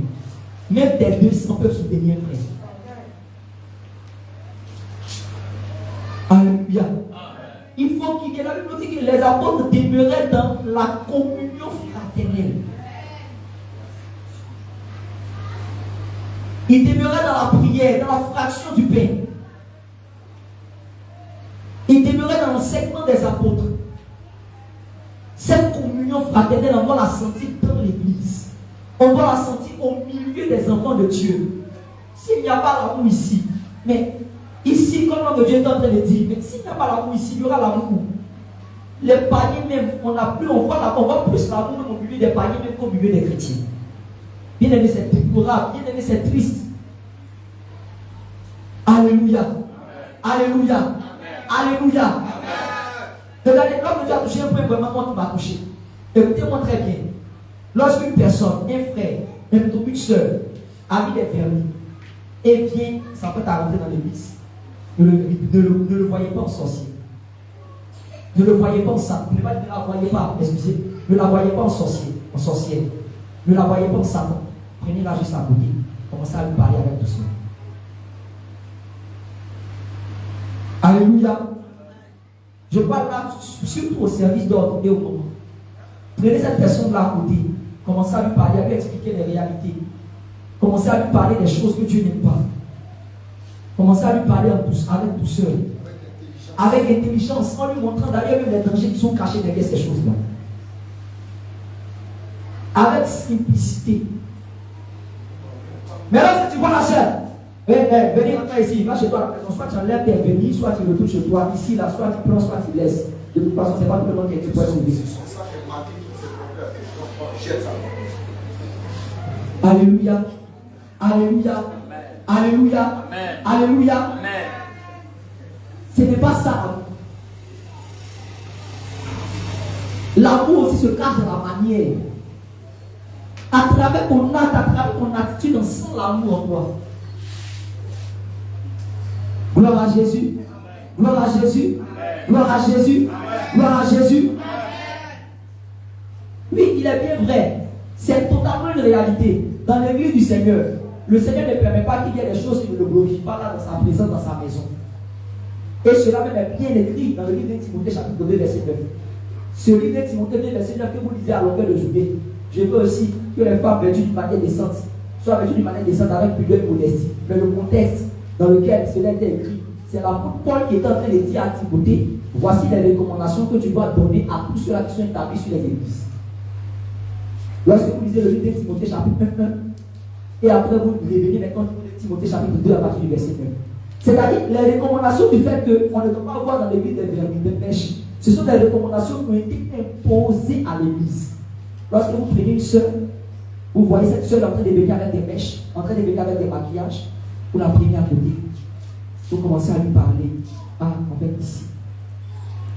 Et ce n'est pas seulement ici, mais c'est en ce qui concerne la parole de Dieu. Ce n'est pas que lorsque tu vas venir au milieu de nous, tu seras le diable, tu seras Satan. Mais nous parlons plus de cela par rapport à ton âme. Pour que tu comprennes les dangers qui sont cachés derrière ces choses. Alléluia. Et poussé par le Saint-Esprit en donnant plusieurs versets. Regarde, l'apôtre Paul lui-même, il a donné des recommandations à Timothée pour dire que lorsque ces personnes-là veulent entrer dans l'église, ils ne veulent pas avoir des mèches, ils ne veulent pas avoir des maquillages. Ce n'est pas notre église qui impose, ce n'est pas notre église qui recommande, mais c'est la parole qui recommande cela. Et si tu veux être sauvé, si tu veux un jour être au ciel avec nous, si tu veux un jour être encore, aller célébrer le Seigneur Jésus-Christ avec nous, il est important que tu puisses enlever ces choses. Tu commences à lui parler. Tu commences à lui parler. Tu commences à lui parler. Lorsque cette personne-là entend, cette personne-là est touchée. Alléluia. Il peut arriver même que cette personne va dire que bon, je ne peux pas venir aujourd'hui. Je vais venir la prochaine fois. Tu dis, ah, il n'y a pas de souci. Bon, comme c'est les règles que le Seigneur a données, il n'y a pas de souci. Mais il faut prendre mon numéro. D'ailleurs, donne-moi mon numéro. Le lendemain, tu passes sur la personne. Ah! Regardez auparavant les églises, Assemblée de Dieu, Baptiste. Quand ils vont prendre ton numéro, Si toi tu n'es pas venu à l'église, c'est qu'ils ne sont pas venu. Ils vont t'appeler matin, midi, soir, ils vont aller chez toi. Ils vont dire en fait, c'est un shalom. On a dit des shalom, mais ils vont prendre la parole, ils vont commencer à plus parler. Ils vont dire, ah, on dit c'est mon frère. Ah, c'est que les gens à chaque fois ils sont dans la tête. Vraiment, ceux-là sont des bons frères. Et c'est dans ça que plusieurs personnes sont restées dans l'église. Mais tu as parlé une fois, la personne a dit, bon, moi je ne suis pas d'accord avec ce que vous dites. En tout cas, je réfléchis. Mon cher, le Seigneur dit que les brebis entendent sa voix, ils les reconnaissent. D'après mon frère Jacques, si tu sais qu'il ne coupe pas, c'est que vous avez rejeté Dieu. Alléluia. Alléluia. C'est aussi là la persévérance. Gloire à Jésus. Gloire à Jésus. Ce tabou-là doit être dégagé. Lorsqu'on voit le service, le service même, quand il vient même à l'entrée, c'est déjà découragé. Le visage est serré. Alléluia. Lorsqu'on voit le serviteur à l'entrée, le sourire, l'accueil, automatiquement tu oublies tous tes problèmes qui sont à la maison. Oh Charles, mon frère, sois béni vraiment. Oh, je suis si content de te voir. Sois béni. Il n'est pas dit qu'une soeur là-bas, le moyen frère. Hey, mon frère, je suis content. Non, ce n'est pas de ça que je parle. Alléluia. Alléluia. Parce qu'il y a des soeurs aussi, et il y a des frères aussi. Gloire à Jésus. Gloire à Jésus. Mais je parle de l'amour qu'on manifeste dans l'église, la chaleur. Lorsque le culte finit, ce n'est pas le groupe des jeunes qui est assis dans son coin. Après, il y a le groupe des, comment on appelle ça, des intercesseurs qui sont assis dans leur coin. Après, il y a le groupe des hommes de Dieu qui sont assis là-bas dans leur coin. Et il est interdit à un membre du groupe d'intercesseurs de venir s'habiller chante. Alléluia. Je dois que vous compreniez. Je n'ai pas dit qu'il est interdit de faire des réunions. Je n'ai pas dit qu'il est interdit de pouvoir se réunir pour pouvoir faire des réunions, homme de Dieu ou intercesseur pour faire des réunions. Mais l'esprit là qui est mauvais derrière, c'est de par exemple dire, pendant que nous là, nous sommes là, on ne veut pas voir quelqu'un venir nous saluer. On est entre groupe musical ici. Alléluia. Ça là, ce n'est pas l'amour qui règne dans l'église. Gloire à Jésus. Gloire à Jésus.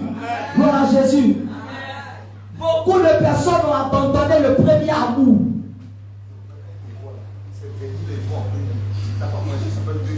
Ça n'intéresse pas. Regardez, souvent laissez-vous conduire par l'Esprit de Dieu. J'étais un jour dans un bus. J'ai regardé une femme. Elle avait porté des chèques. Elle avait porté une bague. Je voulais lui parler. Je tentais de chercher la stratégie. Et puis le Seigneur me met à cœur. Prends ta vie de nous commencer à lire. J'étais dans le bus. Puis j'ai refait ma vie. J'ai commencé à lire. La femme m'a regardé jusqu'à.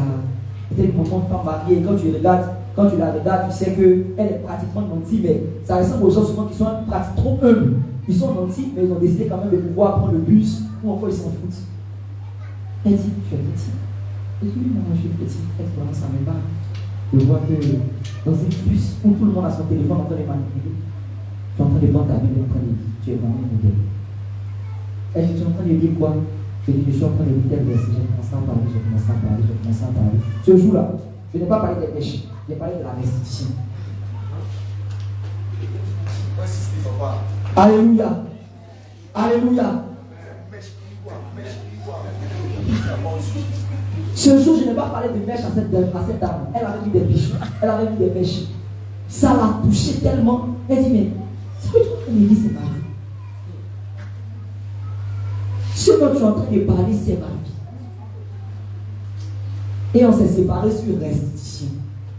Elle dit vraiment que le Seigneur te bénisse. Parce qu'elle est passée par toi pour pouvoir l'édifier. Cette dame, dans 1 an, dans 2 ans, dans 3 ans, elle est grave. Le Seigneur va rentrer ma vie. Alléluia.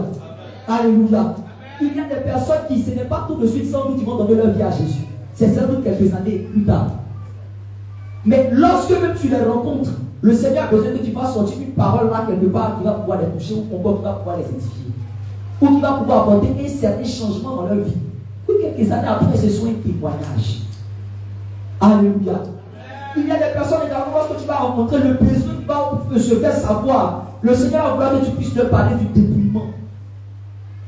N'ayez pas cette stratégie-là de voir pour d'oreille et tu vas dire que pour d'oreille n'est pas bon. Son cœur est déjà gâté. Gloire à Jésus. Gloire à Jésus. Même lorsque tu viens parler des boucles d'oreilles, des mèches, comment déjà même pouvoir rentrer dans certaines stratégies pour qu'automatiquement, lorsque tu vas commencer à parler des boucles d'oreilles, par après, cette personne-là soit touchée. Alléluia. Alléluia. Alléluia. Alléluia.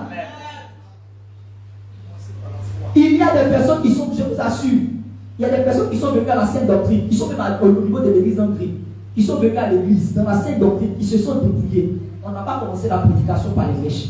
On a commencé la prédication par une délivrance. La personne avait ses mèches avec ses boucles d'oreilles, la personne avait ses paroles sous mariage. Et lorsque la personne, on a passé la personne dans l'évangélisation, par parole de connaissance, on a dit, le Seigneur nous dit ceci, voilà telle situation que tu es en train de traverser. Le Seigneur nous met à faire le prier pour toi. Lorsqu'on a commencé à prier, un esprit a commencé à se manifester. Ces personnes-là sont jouées à l'exemple. Ils se sont dépouillés. Alléluia. Alléluia. Alléluia. Laissez Dieu vous conduire. Laissez Dieu parler à travers vous, à travers vos bouches. Laissez le Saint-Esprit vous conduire. Il va arriver des fois où, lorsque tu vas arriver devant une personne, tu ne vas pas savoir ce qui te prend, mais automatiquement tu vas commencer à attaquer le bout d'oreille. Lorsque tu vas attaquer ça, la personne va dire, j'ai jamais entendu ça. C'est ce que tu es en train de dire, tu es en train de me toucher. Dieu parle tantôt d'une manière, tantôt d'une autre. Gloire à Jésus. Gloire à Jésus. Gloire à Jésus. Gloire à Jésus. Cet amour-là doit être manifesté en toutes choses. Oh, je suis dans la sainte doctrine de ma famille là. C'est le païen. Pardonnez. Pardonnez-moi là, je suis chrétien. Sainte doctrine.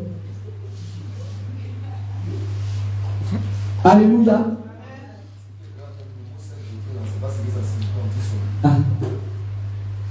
Quand tu vois ta maman a mis parfum, pourquoi vous êtes des païens comme ça? Et quand tu fais le vomir, maman, mais comment tu vas la gagner? Alléluia. Alléluia. Alléluia. Comment tu gagneras ta mère si elle vient vers toi avec le parfum et elle dit que tu lui dis que tu as envie de vomir?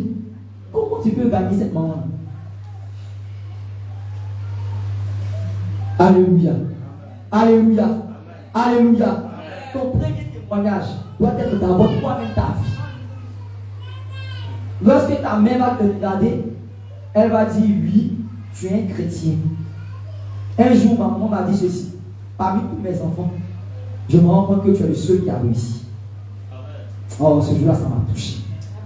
Alléluia. Alléluia. Elle dit parmi tous mes enfants, je me rends compte que tu es le seul qui a réussi. Elle est en train de parler de réussir parce que mes parents étaient durs au début. Au temps de l'église pentecôtiste, lorsque l'église pentecôtiste prêchait encore la vérité. Strict sur la scène doctrine. Ils ne jouaient pas avec. Nos parents nous inculquaient ça. C'est pourquoi les mèches, les boucles d'oreilles et bien d'autres choses. Nous, on les connaissait déjà avant. Alléluia. Alléluia. Ils étaient tellement durs là-dessus jusqu'à ce qu'après, quand les choses, beaucoup de choses ont commencé à rentrer, mes parents ont commencé à devenir légers. Lorsque ma maman m'a regardé, elle dit, je me rends compte que tu es le seul qui a réussi. Tu es le seul qui a gardé. Alléluia. Alléluia. Alléluia.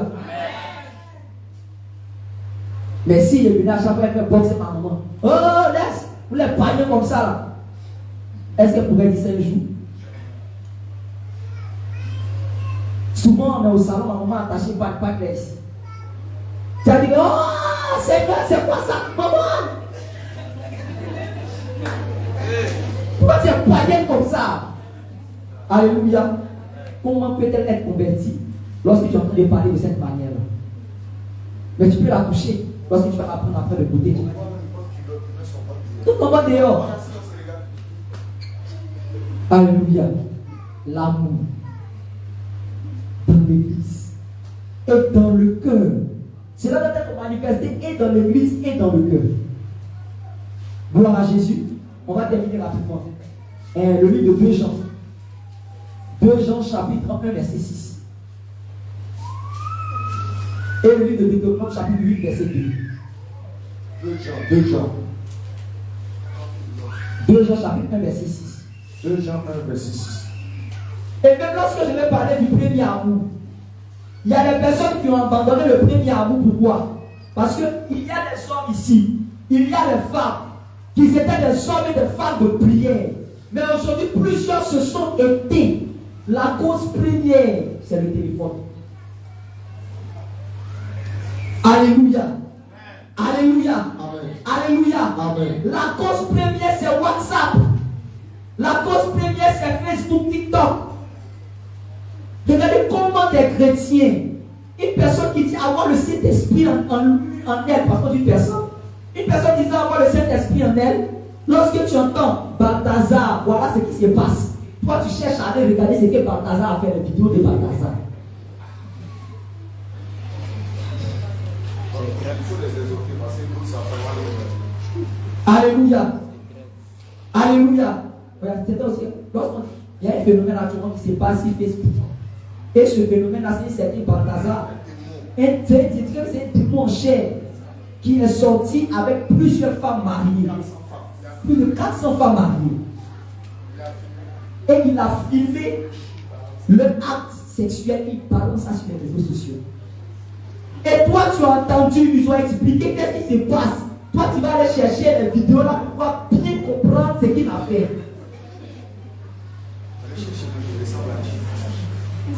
Alléluia. Alléluia. Mais lorsque ces choses-là se manifestent dans ta vie, regarde un peu. Ces choses-là vont t'éteindre. Ces choses-là vont éteindre ta vie de prière. Beaucoup de chrétiens, même ici, sont allés regarder ces vidéos-là. Ils se connaissent. Sont allés chercher à regarder qu'est-ce qui s'est passé. Et puis, regardez. Oh, c'est quoi ça là? Regardez, ils vont leur marier de la chose. Ça fait. Mon chef par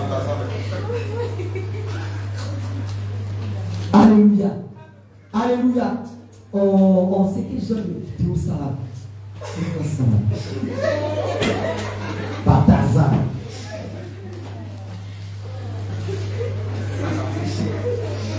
Il n'est même pas, c'est même pas cette doctrine. C'est peut-être de regarder. C'est clair. Alléluia. Alléluia. Alléluia. Si tu t'es trompé pour aller regarder ce genre de vidéos, tu t'es tombé là-dessus par hasard, sans t'en rendre compte et que tu es sorti, ok. Mais il y a des personnes qui sont tombées par-dessus. C'est quoi j'ai vu là? Attendez bien, regardez. C'est quoi ça là? Oh, Jésus. Sors.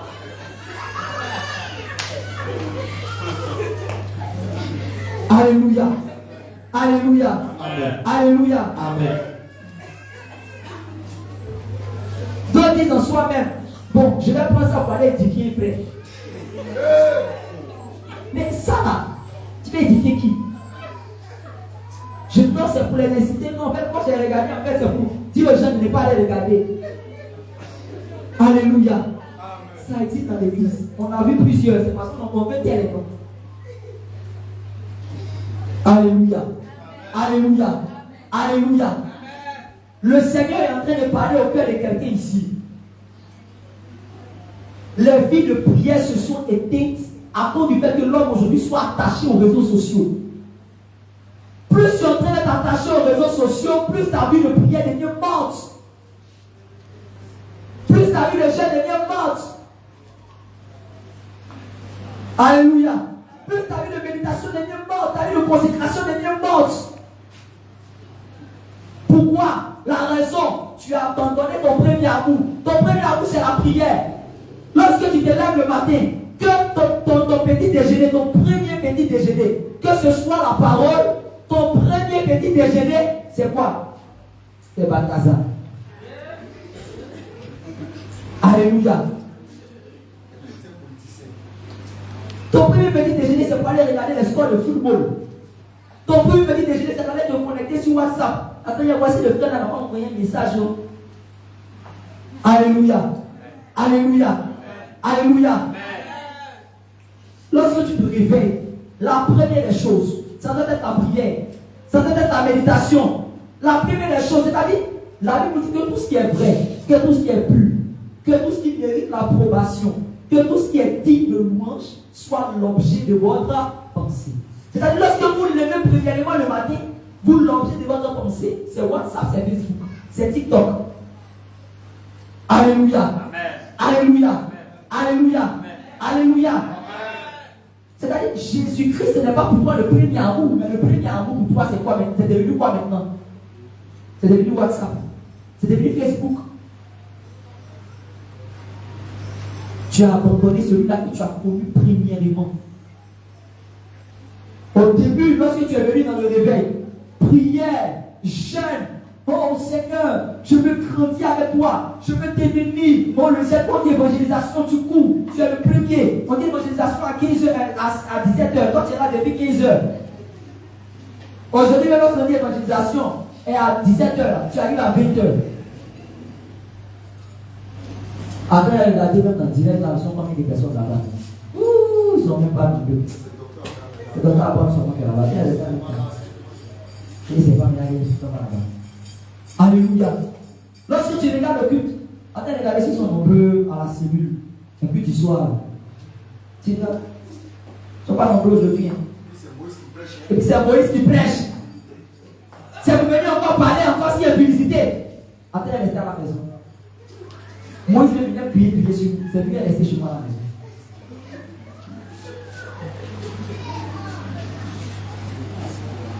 Quand cet docteur a pris, on va te montrer au moins comment on appelle ça, les écailles du crocodile.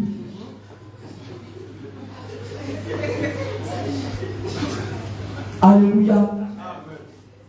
Lorsque l'iniquité sera accrue, la charité du plus grand nombre se refroidira. Regarde comment l'iniquité aujourd'hui est montée. Regardez comment aujourd'hui le péché est monté. Regardez à quel niveau aujourd'hui les chrétiens même sont parvenus, même au niveau des chrétiens aujourd'hui qui sont plus païens que les païens.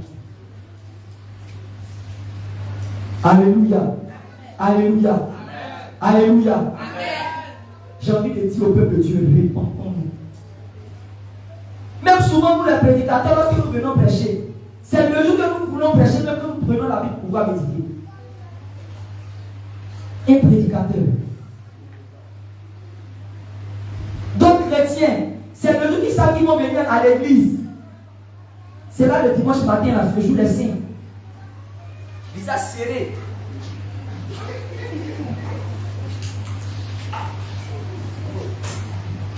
Alléluia. Vous faites pour toute l'assemblée que c'est eux qui méditent. Il n'est pas dit qu'ils n'ont pas fait ça. Hein. Alléluia. Alléluia. Gloire à Jésus. Amen. Mais c'est pour dire qu'il y a plusieurs personnes.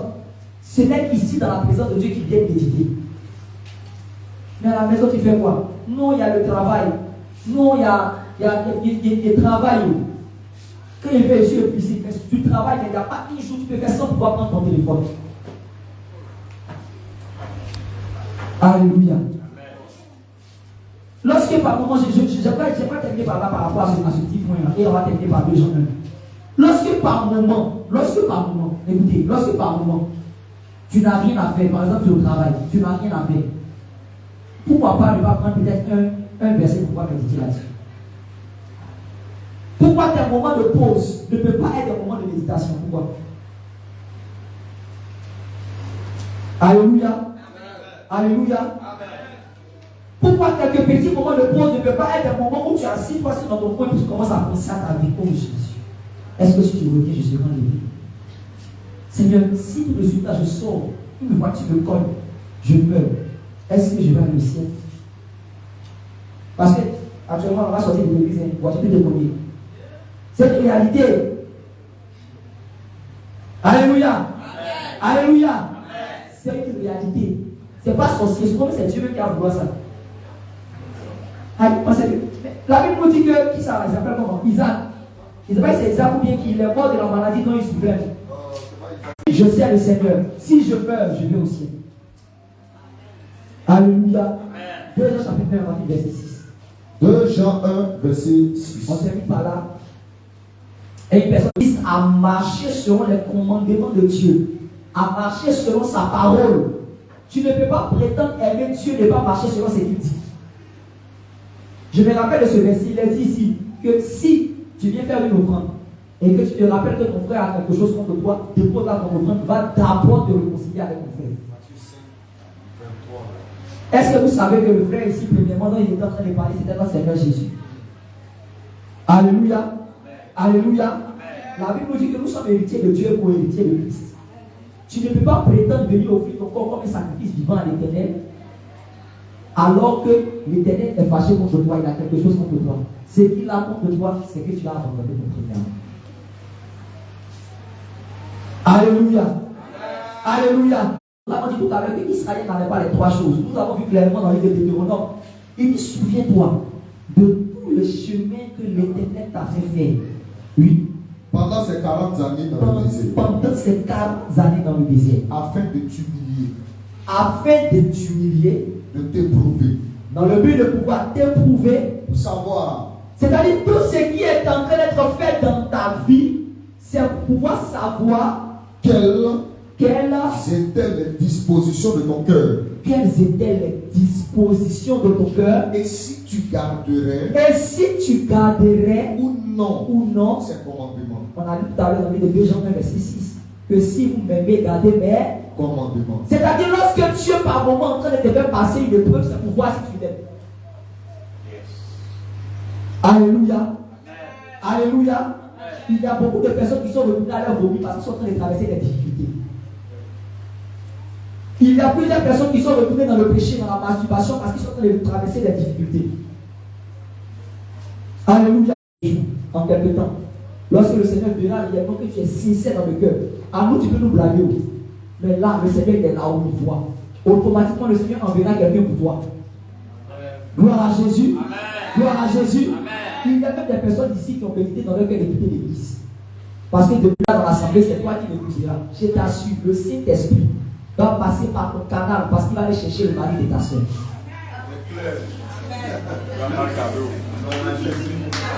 Alléluia.